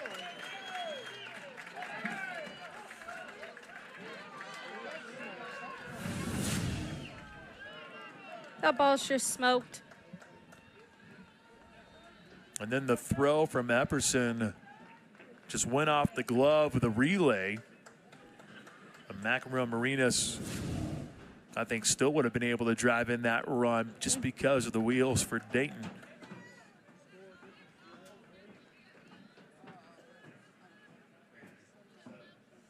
And now we do see Cassidy Pickering coming up to the plate. Now at the plate for the Sooners, Cassidy Pickering.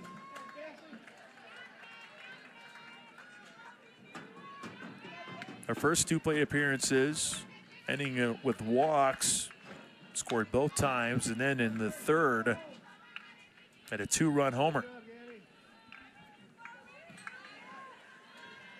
She now is in double figures with long balls, up 10 after that one. Barber takes some off it, 1 ball, 1 strike.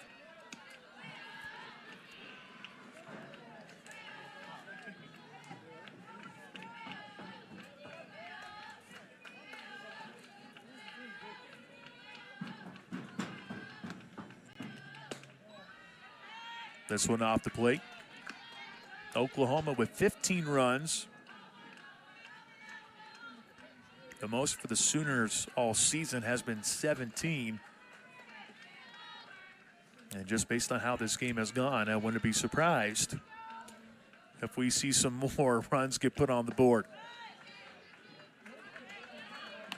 Yeah, both offenses are just going crazy today.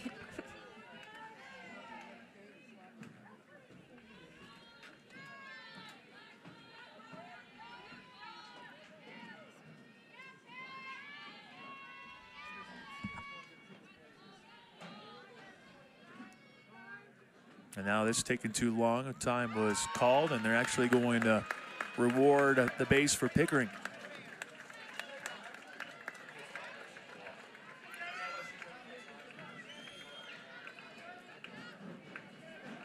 And now you have the cleanup hitter coming up, Gabby Garcia. She's responsible for 3 of the 15 runs. Ended up seeing a lengthy hit streak come to a close. 14 games to be exact. Her response here in the new week for Oklahoma has been an RBI single, 2-run home run. And then she popped up the left, back in the third. She went after the 1-0, and Barber got her ahead of it. 1 ball, 1 strike. We're seeing some good mix from Chloe Barber, and I mean the balls are moving, but just like with Landry's balls, they're moving as well. So, you know, both are just spinning it, working the zone.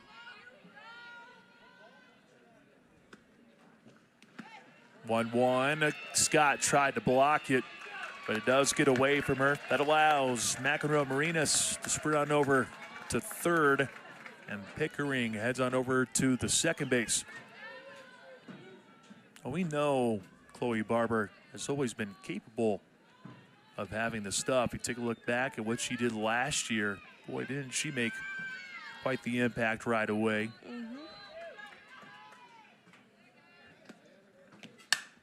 It goes right back to Barber. She blocked it, and then she throws it over Compton. So that means 2 runs are in, and Garcia ends up sprinting all the way over the third. Oklahoma has 17 runs now on the board to stretch at the 5. And now you just hope that Barber is okay. It went right back to her. She blocked it, and then she tried to scoop it and just clearly overshot Cameron Compton.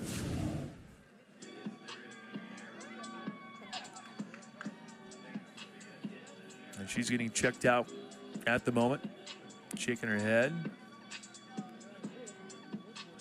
trying to stay in there. Yesterday versus Central Arkansas, you saw a ball go off the shin of a pitcher. This one off the wrist, which might be even scarier. But Barber, she's going to step off, so that means we'll see a new pitcher. 17-12, Oklahoma here in the 5th. Nobody down for the Oklahoma Sooners. A little bit of a different reason to why the Shockers are going with their third pitcher. It's because Chloe Barber took a hard shot right back to her. Gabby Garcia put it in play. And then Barber was trying to scoop it on over the first. Instead, it ends up going wide of the target. Gabby Garcia ends up sprinting all the way to third. And now we see Ava Sliger. Ella Parker, she's back in. Tia Malloy came on in the third for her and ended up striking out. But Parker has been reinserted into the lineup for Oklahoma. Well, Sliger, she was in a very similar position yesterday for Wichita State. It was Riley Neihart who was in the circle for Wichita State. Maddie Young ended up hammering one right off her shin.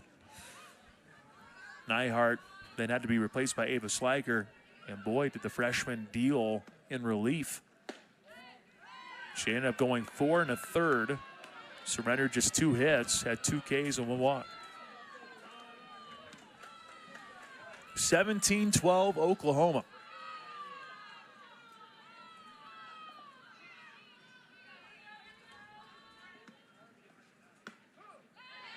That one in there, 2 balls, 1 strike.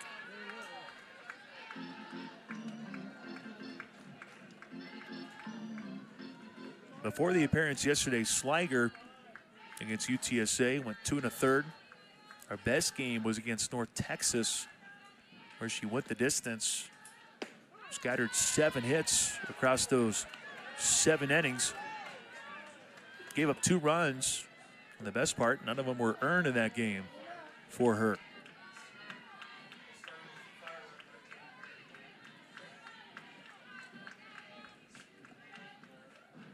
Two. Ends up being belted right up the middle, and Oklahoma makes it 18 runs after the RBI single for Ella Parker.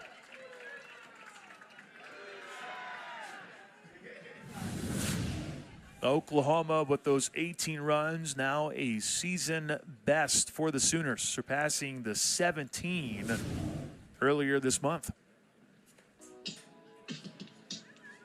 And now Christy Brebener comes out just for a moment. Looks like Patty Gasso will do the same.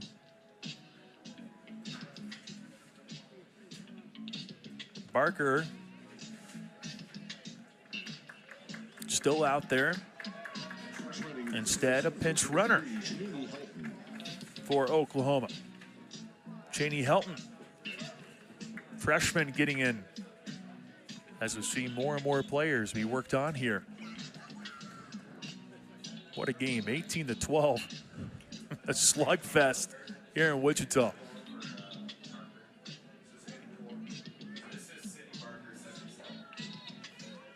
If you're just joining us, 8 runs in the first for Oklahoma, 2 in the second, 4 in the third, 9 in the fourth, but here with 4 in inning number 5 and nobody down.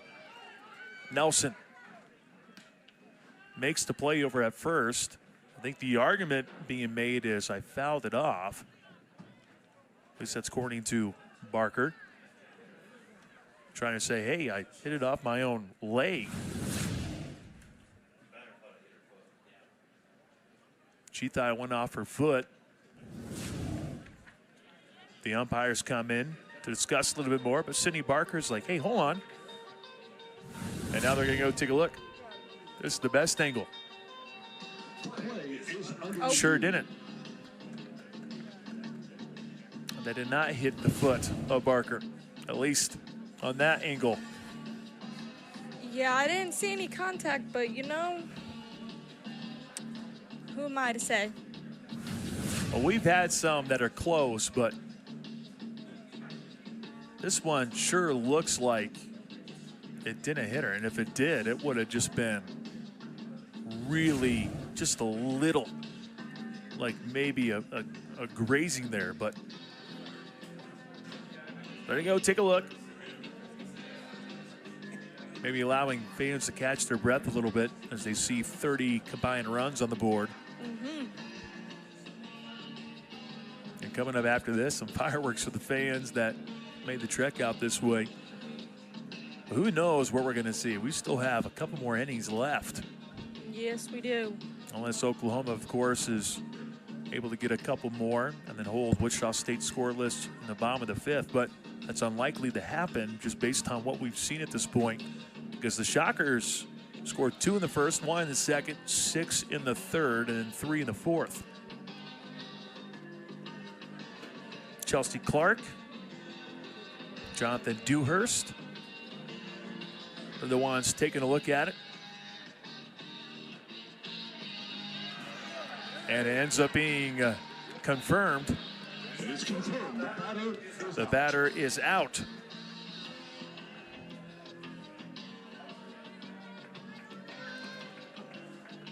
Well, there's the first out of the 5th inning.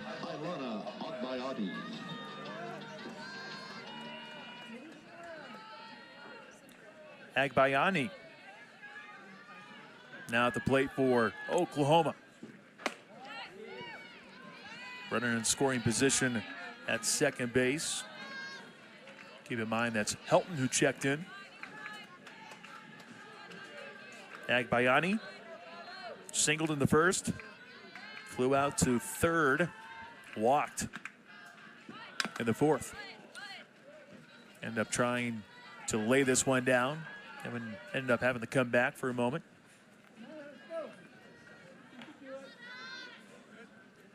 I know we don't have a camera in the booth, but I just love the fact that when you start talking about some of the family histories, your reaction over here is just quite gold.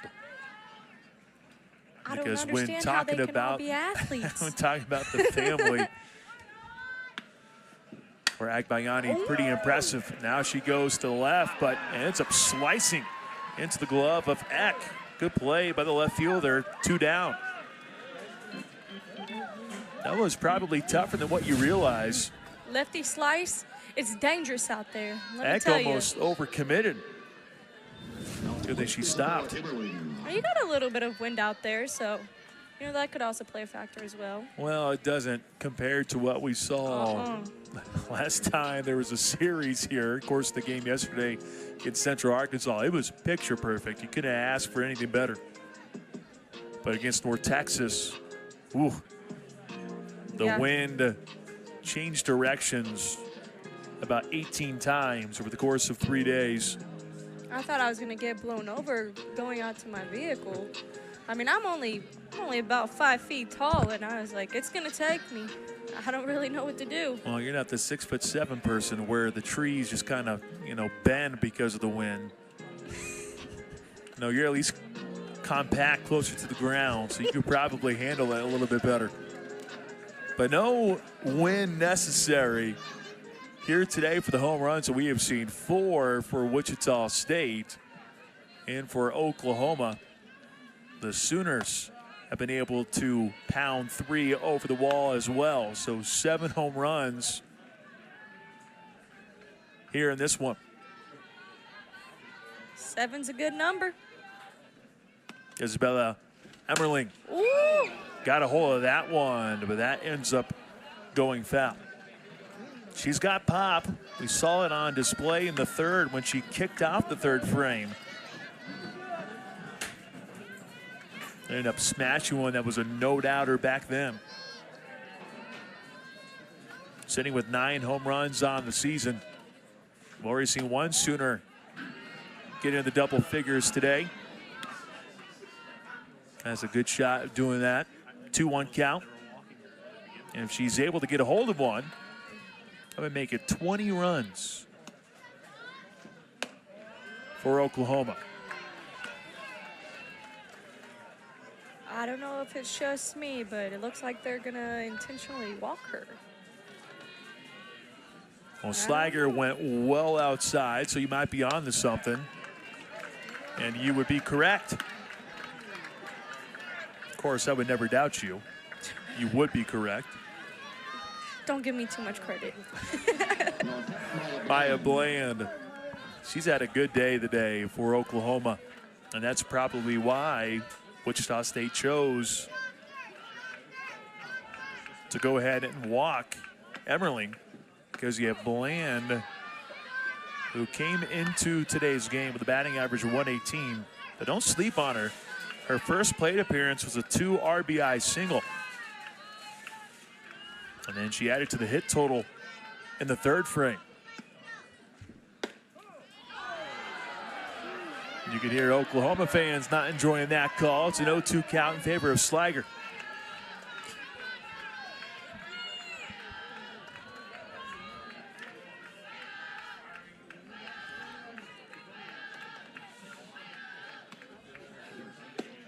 (0-2), similar spot, just a smidge further. 1-2.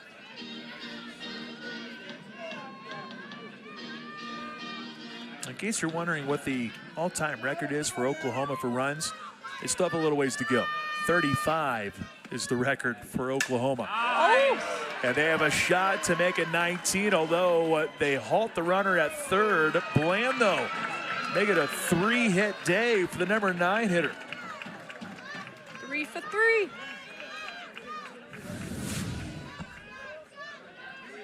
Boy, she's been sharp. Coach Gasso doing a great job of understanding, hey, let's get her some more playing time, see if she can deliver. She has very much done that. Looks like she's coached this game for a little while or something, with some national championships mixed in there. 8 total national championships. And now the lineup card flips back over. Abigail Dayton is the one who kicked off the 5th with a single.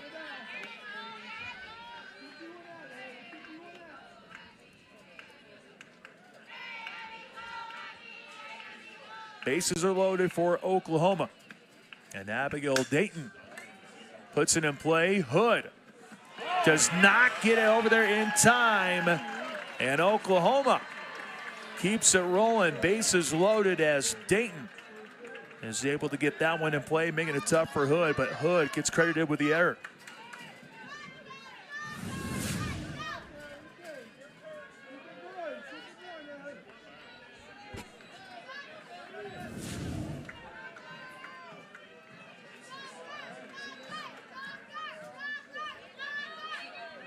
Nelly Macaron-Marinas. Extremely dangerous hitter here for Oklahoma. Home run in 5 of the last 7. Instead, this one goes to Hood, and that one ends up getting over to the first baseman in time. Oklahoma, though, with 5 runs in the 5th. Oklahoma and Wichita State from a sellout crowd at Wilkins Stadium. Wichita State started the season overall 5-0 for the first time since '94, but they open up conference play, a little bit different story. 0-4 for the first time since 2012. But the Shockers may have found something in the last 7, winning 5 of the last 7. And I still believe, win or loss here today, I know you have 19 runs on the board, and probably most people would say, shouldn't be happy with a 19-run performance for the opponent. But I don't know, for this Wichita State team that has been looking for some different answers, especially at the plate, you're going to look back at this one for your coach, Brett Benner, and go, okay, we can play with that. We can work with that a little bit more, especially going into an important series this weekend against South Florida. Kristen Nelson, the number 9 hitter, to open up the bottom of inning number 5. And an RBI single in the 2nd. Shockers have been able to get a run on the board each frame. But things might be a little bit different with Sam Landry being in the circle. She's had some time to rest up a little bit, or maybe go to the bullpen area and get loosened up a little bit more. Landry is working that inside corner with Nelson and been close to hitting her a couple of times, but I mean, that ball is just moving. There's a lot of zip behind it. I'm telling you, when it hit the backstop, I felt it.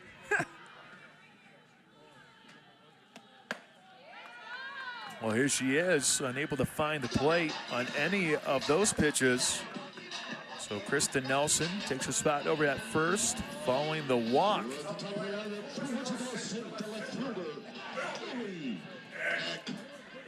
Offensively for the Shockers, each inning, they've been able to get the leadoff person on.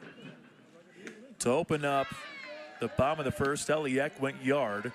In the 2nd, it was a double for Jody Epperson. 3rd frame, Lauren Lucas drew a walk. In the 4th, Lauren Lucas also had a walk. And then in the 5th, a yard with a walk for Wichita State with Kristen Nelson. 0-2, though, being the count against Ellie Eck, formerly of Stanford. Turning back home, native of Vandale. Solid town that has produced some pretty darn good athletes. Eck stares at the 0-2 being downstairs.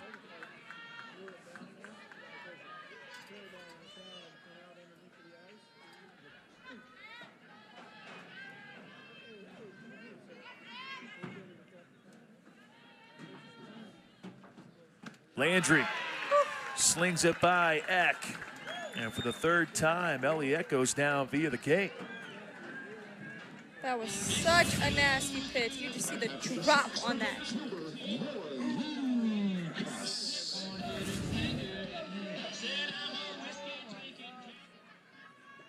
Kirsten Neal started this game for Oklahoma. Peyton Monticelli then followed. Here is Sam Landry, who's one of the top dogs in the country. Lauren Lucas, though, she's quality as well. trying to extend this hit streak to 13 here today, though, with a couple of walks. She's scored both times she's reached. But she might have to change the mindset, be down the count 0-2.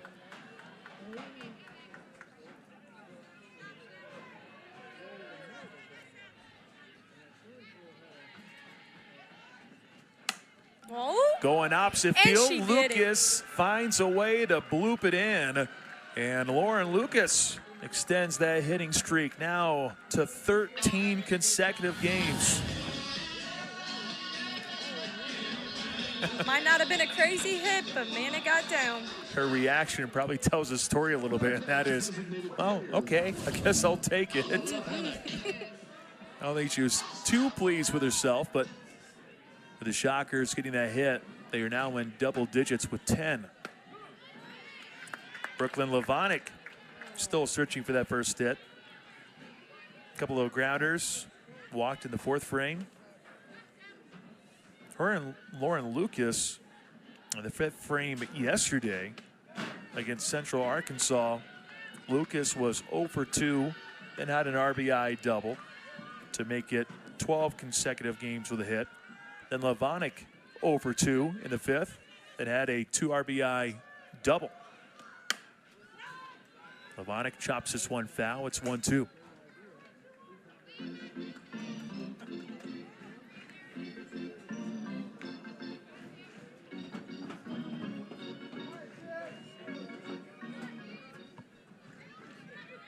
Brooklyn Levonic, true freshman for Wichita State. Going against one of the best in Landry. Levonic ends up keeping that one fair. They're going to rule that one foul. Looks like they do indeed call it foul. Well, for a moment, it was close to staying in there, but just a smidge to the left. Another look. Yeah, very clear. Good effort. Go for a third by McEnroe Marinas. Levonic, little indecision there on the swing. And Sam Landry says, thank you. I'll take my second K here in this frame. And there are 2 down in the bottom of the fifth.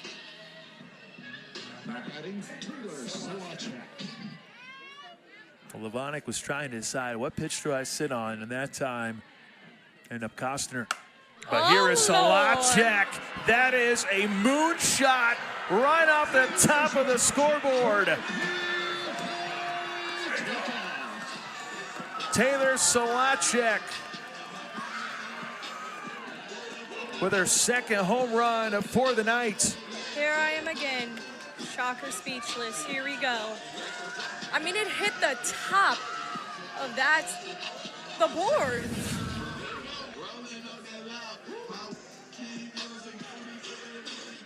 As soon as that happened, you saw the fans stand up because they knew how far is that going to go. They knew it was gone, but they were like, where is that going to go? Top of the brand new scoreboard that was installed not too long ago here at Wilkins Stadium. And the Shockers once again get runs on the board in an inning. Whoever's driving out there, you better be safe.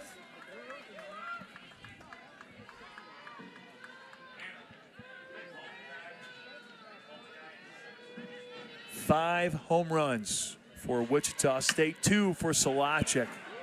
Compton chops it, ends up being picked up, and that wraps up the fifth. But Solacek makes some noise. Second home run to make it 19-15 as we move to inning number 6. I don't know from who, probably from both. It's just a back and forth thing right now. Boy, this has been a treat for everyone in attendance. Now, if you're a fan of maybe a pitcher's duel, then you might not be a fan of this one. But if you like offense, you have come to the right place. Cassidy Pickering, Gabby Garcia, and Ella Parker, the 3 due up for Oklahoma here in the 6th. Pickering with a 2-run home run in the third. She has scored 4 times in this game. She has also brought her walk total up to 34 with 3 walks today.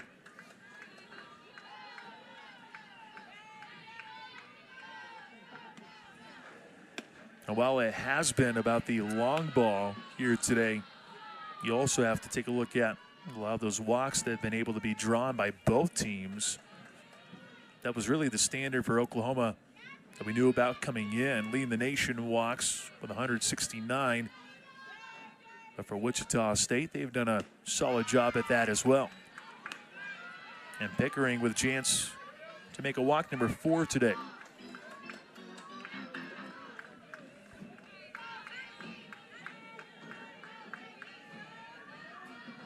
Her and Taylor Solacek, and I guess Jody Epperson, all of those have been able to reach the bag safely today. Solacek is 3 for 4. She reached via an error back in the 4th.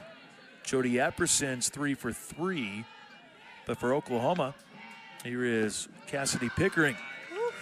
Now reaching the bags for the 5th time today. Now to play for the Sooners, Gabby Garcia.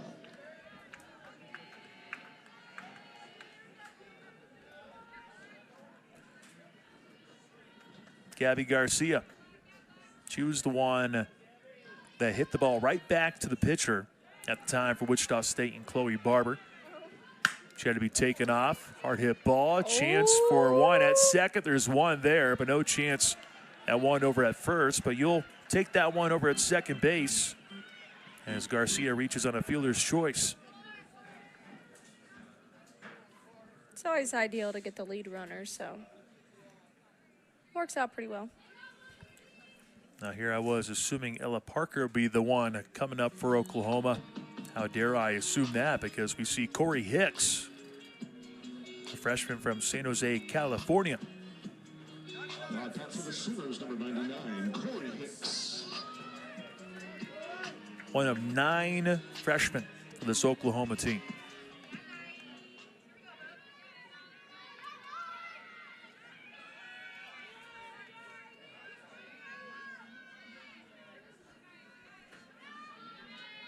Well, here at the DP position, we've seen different players. We started with Ella Parker.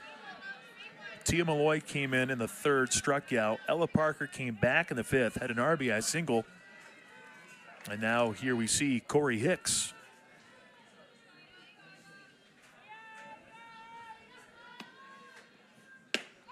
Hicks swings through that one, 0-2.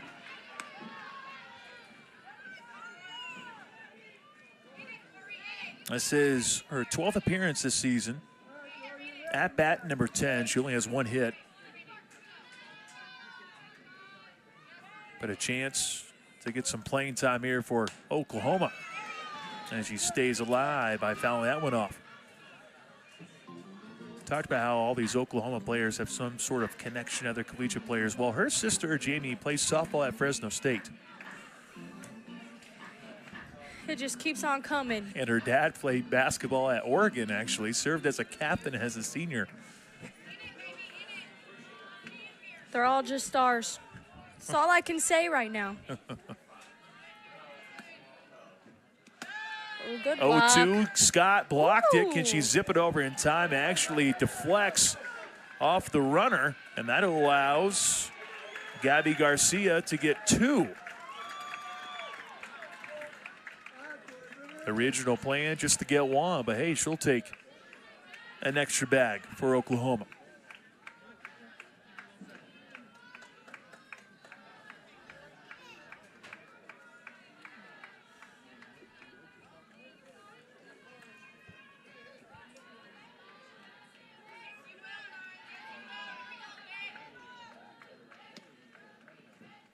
Two from Sliger, and she gets Hicks to go down, swinging.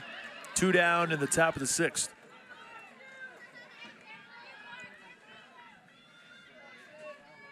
And back to Barker here for Oklahoma. She came in for Sydney Sanders early on in this one. Oklahoma probably thinking, hey, let's get some more reps for these freshmen. But then Wichita State came back, got within a couple. And then 5 in the 5th. Oklahoma probably thinking, hey, here we go, leading by 7. And now that's been trimmed to 4.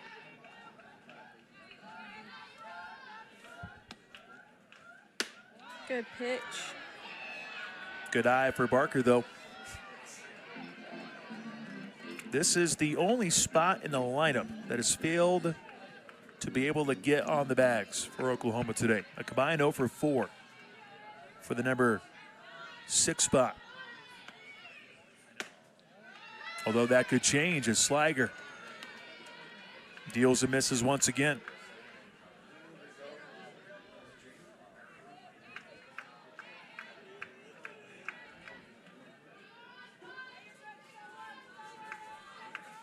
(3-0) from Slager.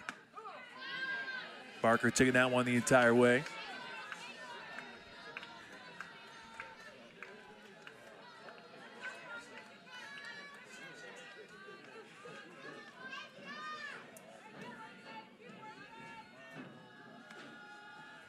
(3-1). Barker gets a piece. Here's Slager battling back.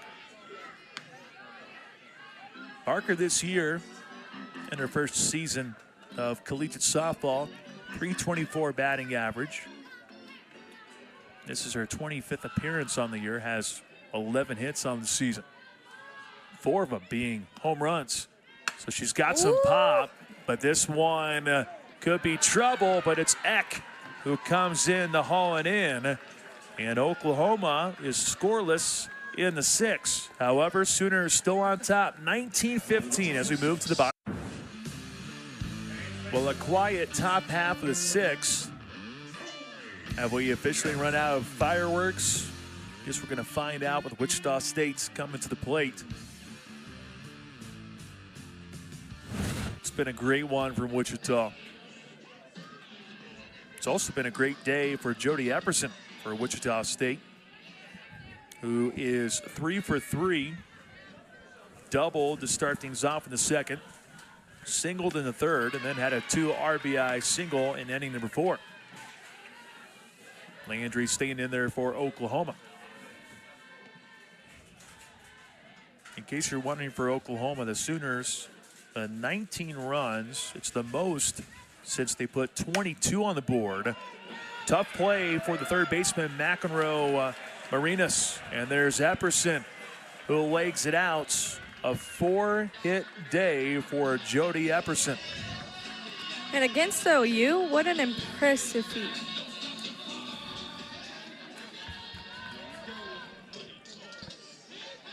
This could be a good turning point for Jody Epperson. She has been seeing the ball well against UTSA. She ended up producing 5 hits. Her career high for hits was 2.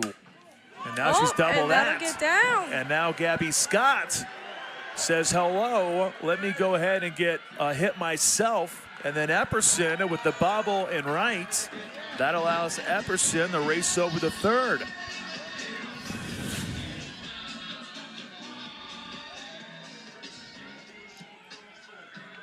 Gabby Scott with her first hit for the day. Now Sammy Hood approaching the plate for Wichita State with a 3-run homer back in the 3rd.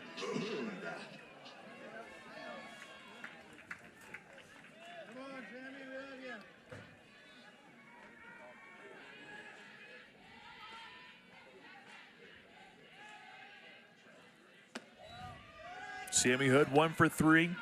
Popped up in the 2nd, struck out swinging in the 4th, but sandwiched in there was that 3-run homer in the 3rd, and she got a hold of that one back then. And if she gets one here, could be a 1-run ball game. Hood trying to lay down the bunt, and it allows Jody Epperson.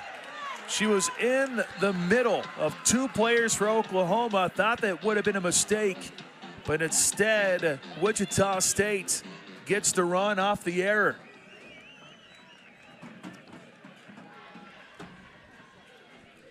We have seen it all here today. Another look. There's nothing we haven't seen. And just a wild throw. Got by the glove of McEnroe Marinas.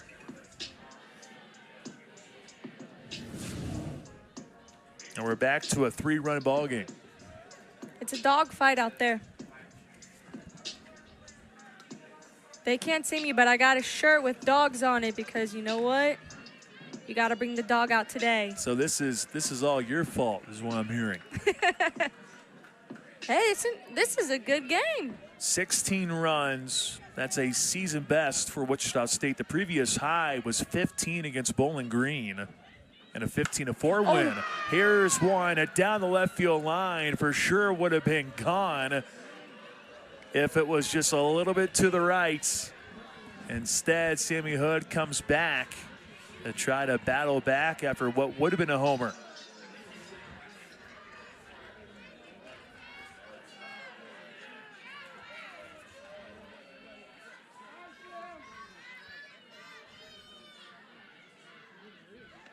The 1-2 from Landry ends up dipping downstairs, and Sammy Hood continues to fight.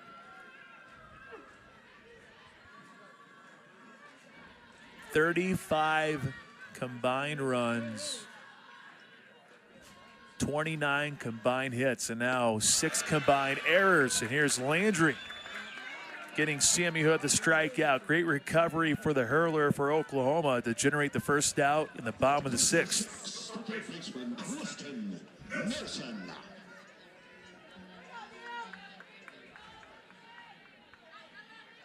Kristen Nelson, the number 9 hitter for Wichita State.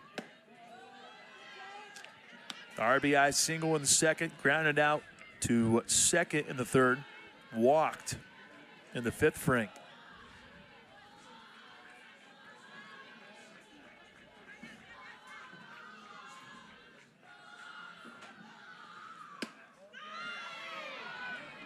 Oklahoma fans a little bit disgruntled after that one.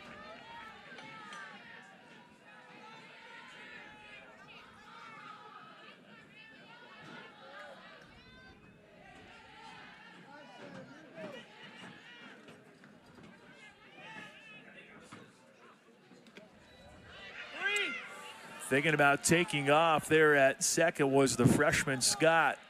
She really thought about it.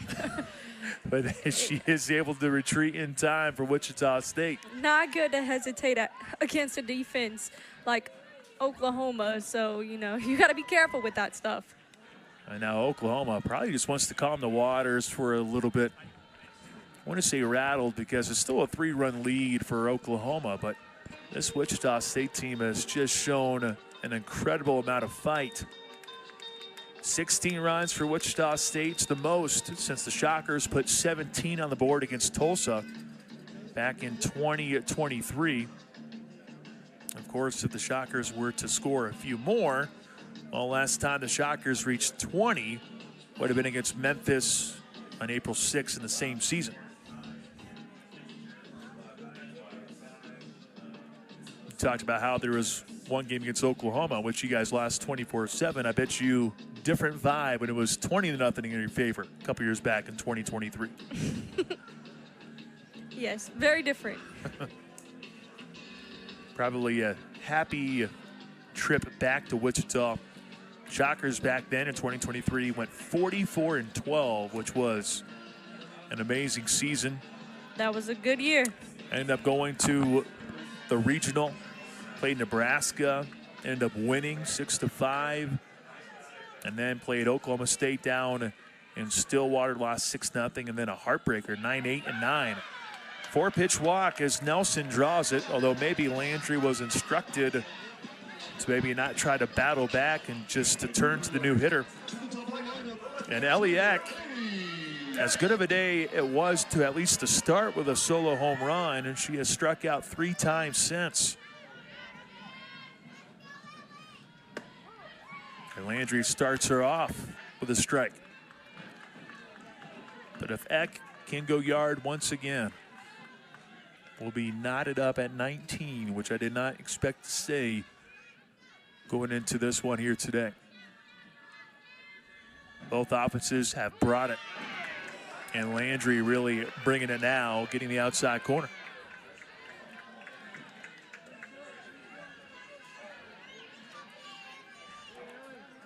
Eliak making the return trek back home from nearby Andell. Big spot here for her.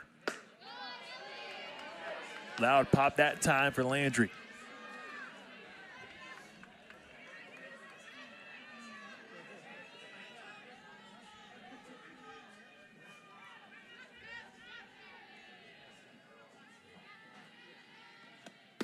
The 1-2, Eck with a check swing, did not go around. And she has even the count to 2-2. Now, I will say, there's just something about those Oklahoma pitchers. They always seem so composed, so calm. I mean, on the mound, they're commanders. And even though, Eck does indeed with a go through, check swing. That's 4 Ks now for Ellie Eck. And here's Lauren Lucas with 2 down at the bottom of the 6th.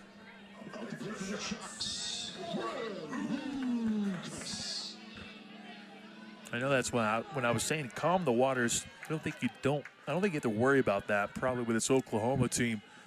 Although it's a little bit different. Lucas put it in play. Tough play by Garcia. She's able to get it over the third for the force out in Oklahoma. Avoids any more damage. 3-run game as we move to the 7th. Needs to be safe there. definitely can see the frustration from Coach Bredbender.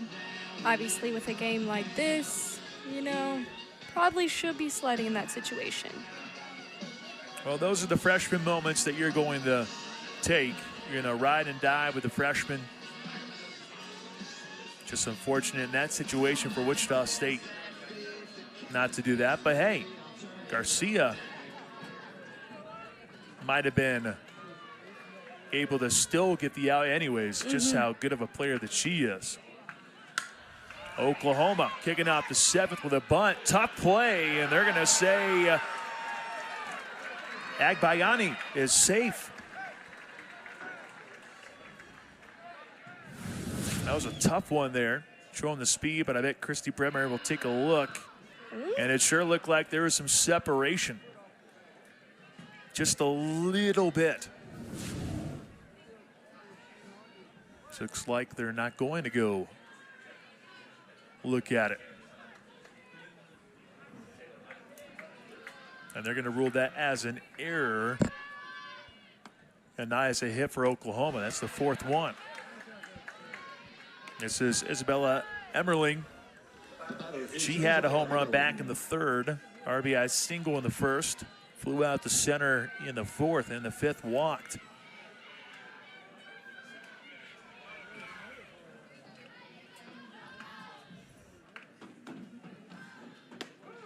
Slager hanging in there. Coming into the game, replacing Chloe Barber, who took a shot off her wrist. Hopefully she's okay for Wichita State. Shocker fans might remember what happened yesterday with Riley Neihart, as she took a shot right off the shin.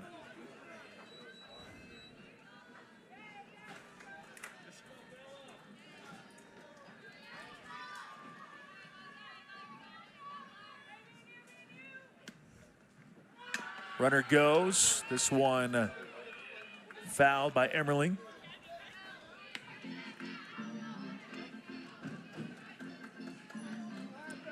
It's been an amazing game here in Wichita, 19-16.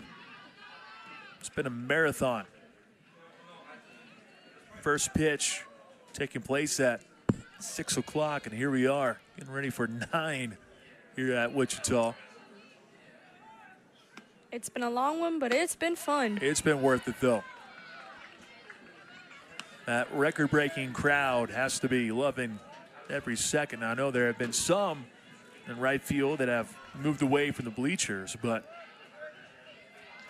those that are hanging around are enjoying every second. This has been worth the price of admission. Slager went inside, and Emmerling trying to work in another walk.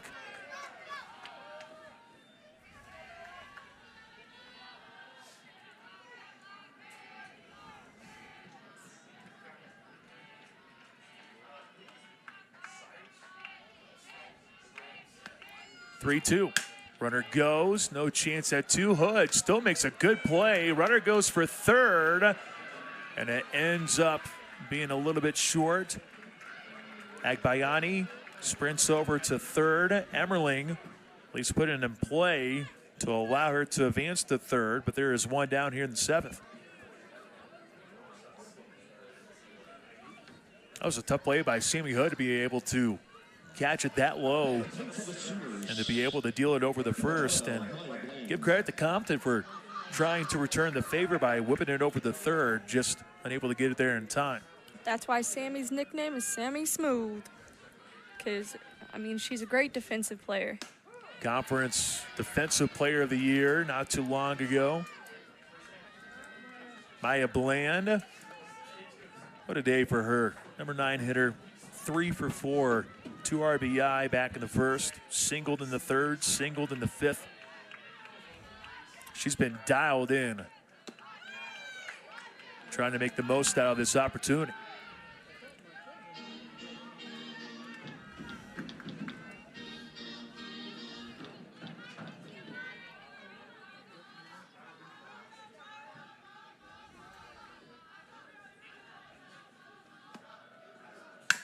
One. Bland puts it in play, and a tag will be made. Good work from Compton to stare over at Agbayani, who's over there at third. She decided not to go home, so a wise tag applied, and there are 2 down in the 7th. Well, if you are Oklahoma, an extra run here, an insurance run would do wonders if you are the Sooners. Yes. Wichita State has been able to produce offensively really well today, so, you know, you might need to get a couple cushion runs. With the way that this game has been going, no doubt. Oh, you could do it. And Wichita State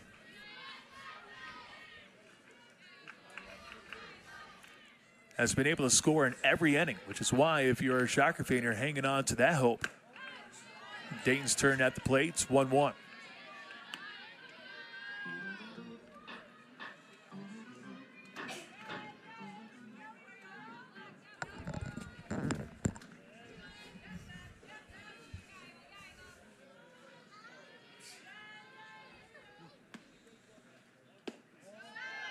Slager took some off that one.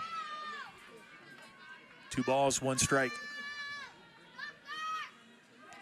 Both teams, their pitching staff today has been able to use their fast and their changeups, or, you know, their slower moving pitches to their advantage. I mean, going from fast to slow is really hard, and it throws people off, and a lot of both teams' strikeouts have been off of that, you know, that slow pitch. Really been putting individuals in what you would call a rocking chair, because these hitters have been trying to keep up with it all. And the offense would definitely tell you, hey, they've been doing just fine. But even then, you've still seen flashes here from both pitching staffs. Yeah, rarely do you comment on, you know, pitching when it's 1916, Yeah. but there have been some big moments here and there for sure. 3-2 to Dayton. She swings and misses. Sliger gets her to go down. And it stays as a 3-run game as we move to the bottom of the 7th.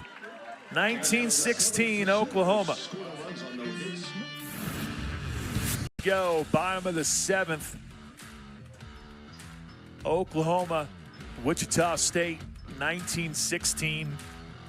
Oklahoma with its most amount of runs since 22 against Stephen F. Austin back in 2023. Wichita State scored 16 against Tulsa a few years back. Brooklyn Levonick, Taylor Solachik, and Cameron Compton all coming up. So it's the heart of the lineup for Wichita State going up against Sam Landry. The 16 runs scored by Wichita State, the most Oklahoma has surrendered since the College World Series back in 2019 when they gave up 16 to UCLA. Tough play for Garcia, but boy, doesn't she make it look routine. Garcia rifles it over in time. Brooklyn Levonick goes down. welcome to the plate the second baseman, number 29, Taylor Solacek. Well, this has been the player for Wichita State. 5 runs driven in by Taylor Solacek. Homered in the first, RBI single in the third, 3-run shot in the fifth off the top of the scoreboard. Can only imagine Landry wants to be careful. Solacek was trying to time that one. Instead, it drops in there.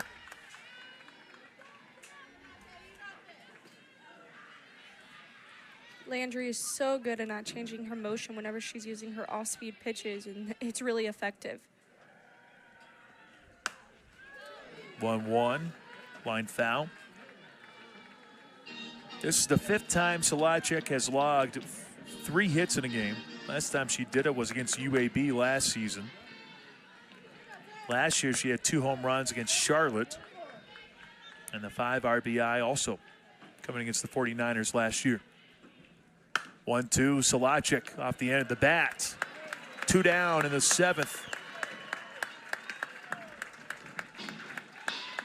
And maybe the firepower is officially out here for Wichita State.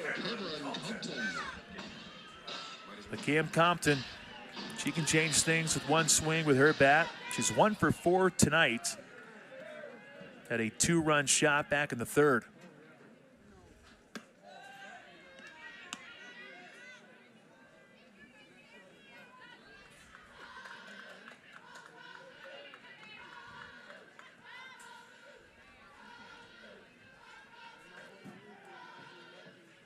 From Landry. And Compton was well ahead of that one. I think a beauty there for Landry. Such a nasty pitch. I probably would have fell over. I'm right there with you.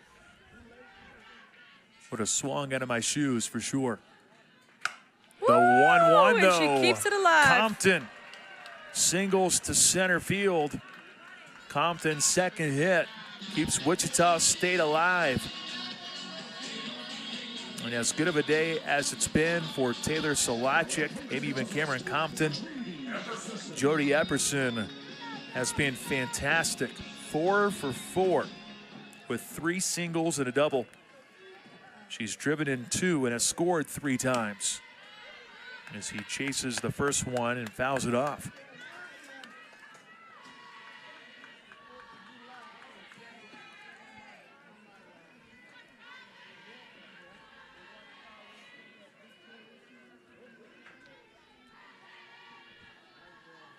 Landry's 0-1 delivery. Right back to her, but it goes over a glove, but good work from Oklahoma to finish the job. The marathon won by Oklahoma.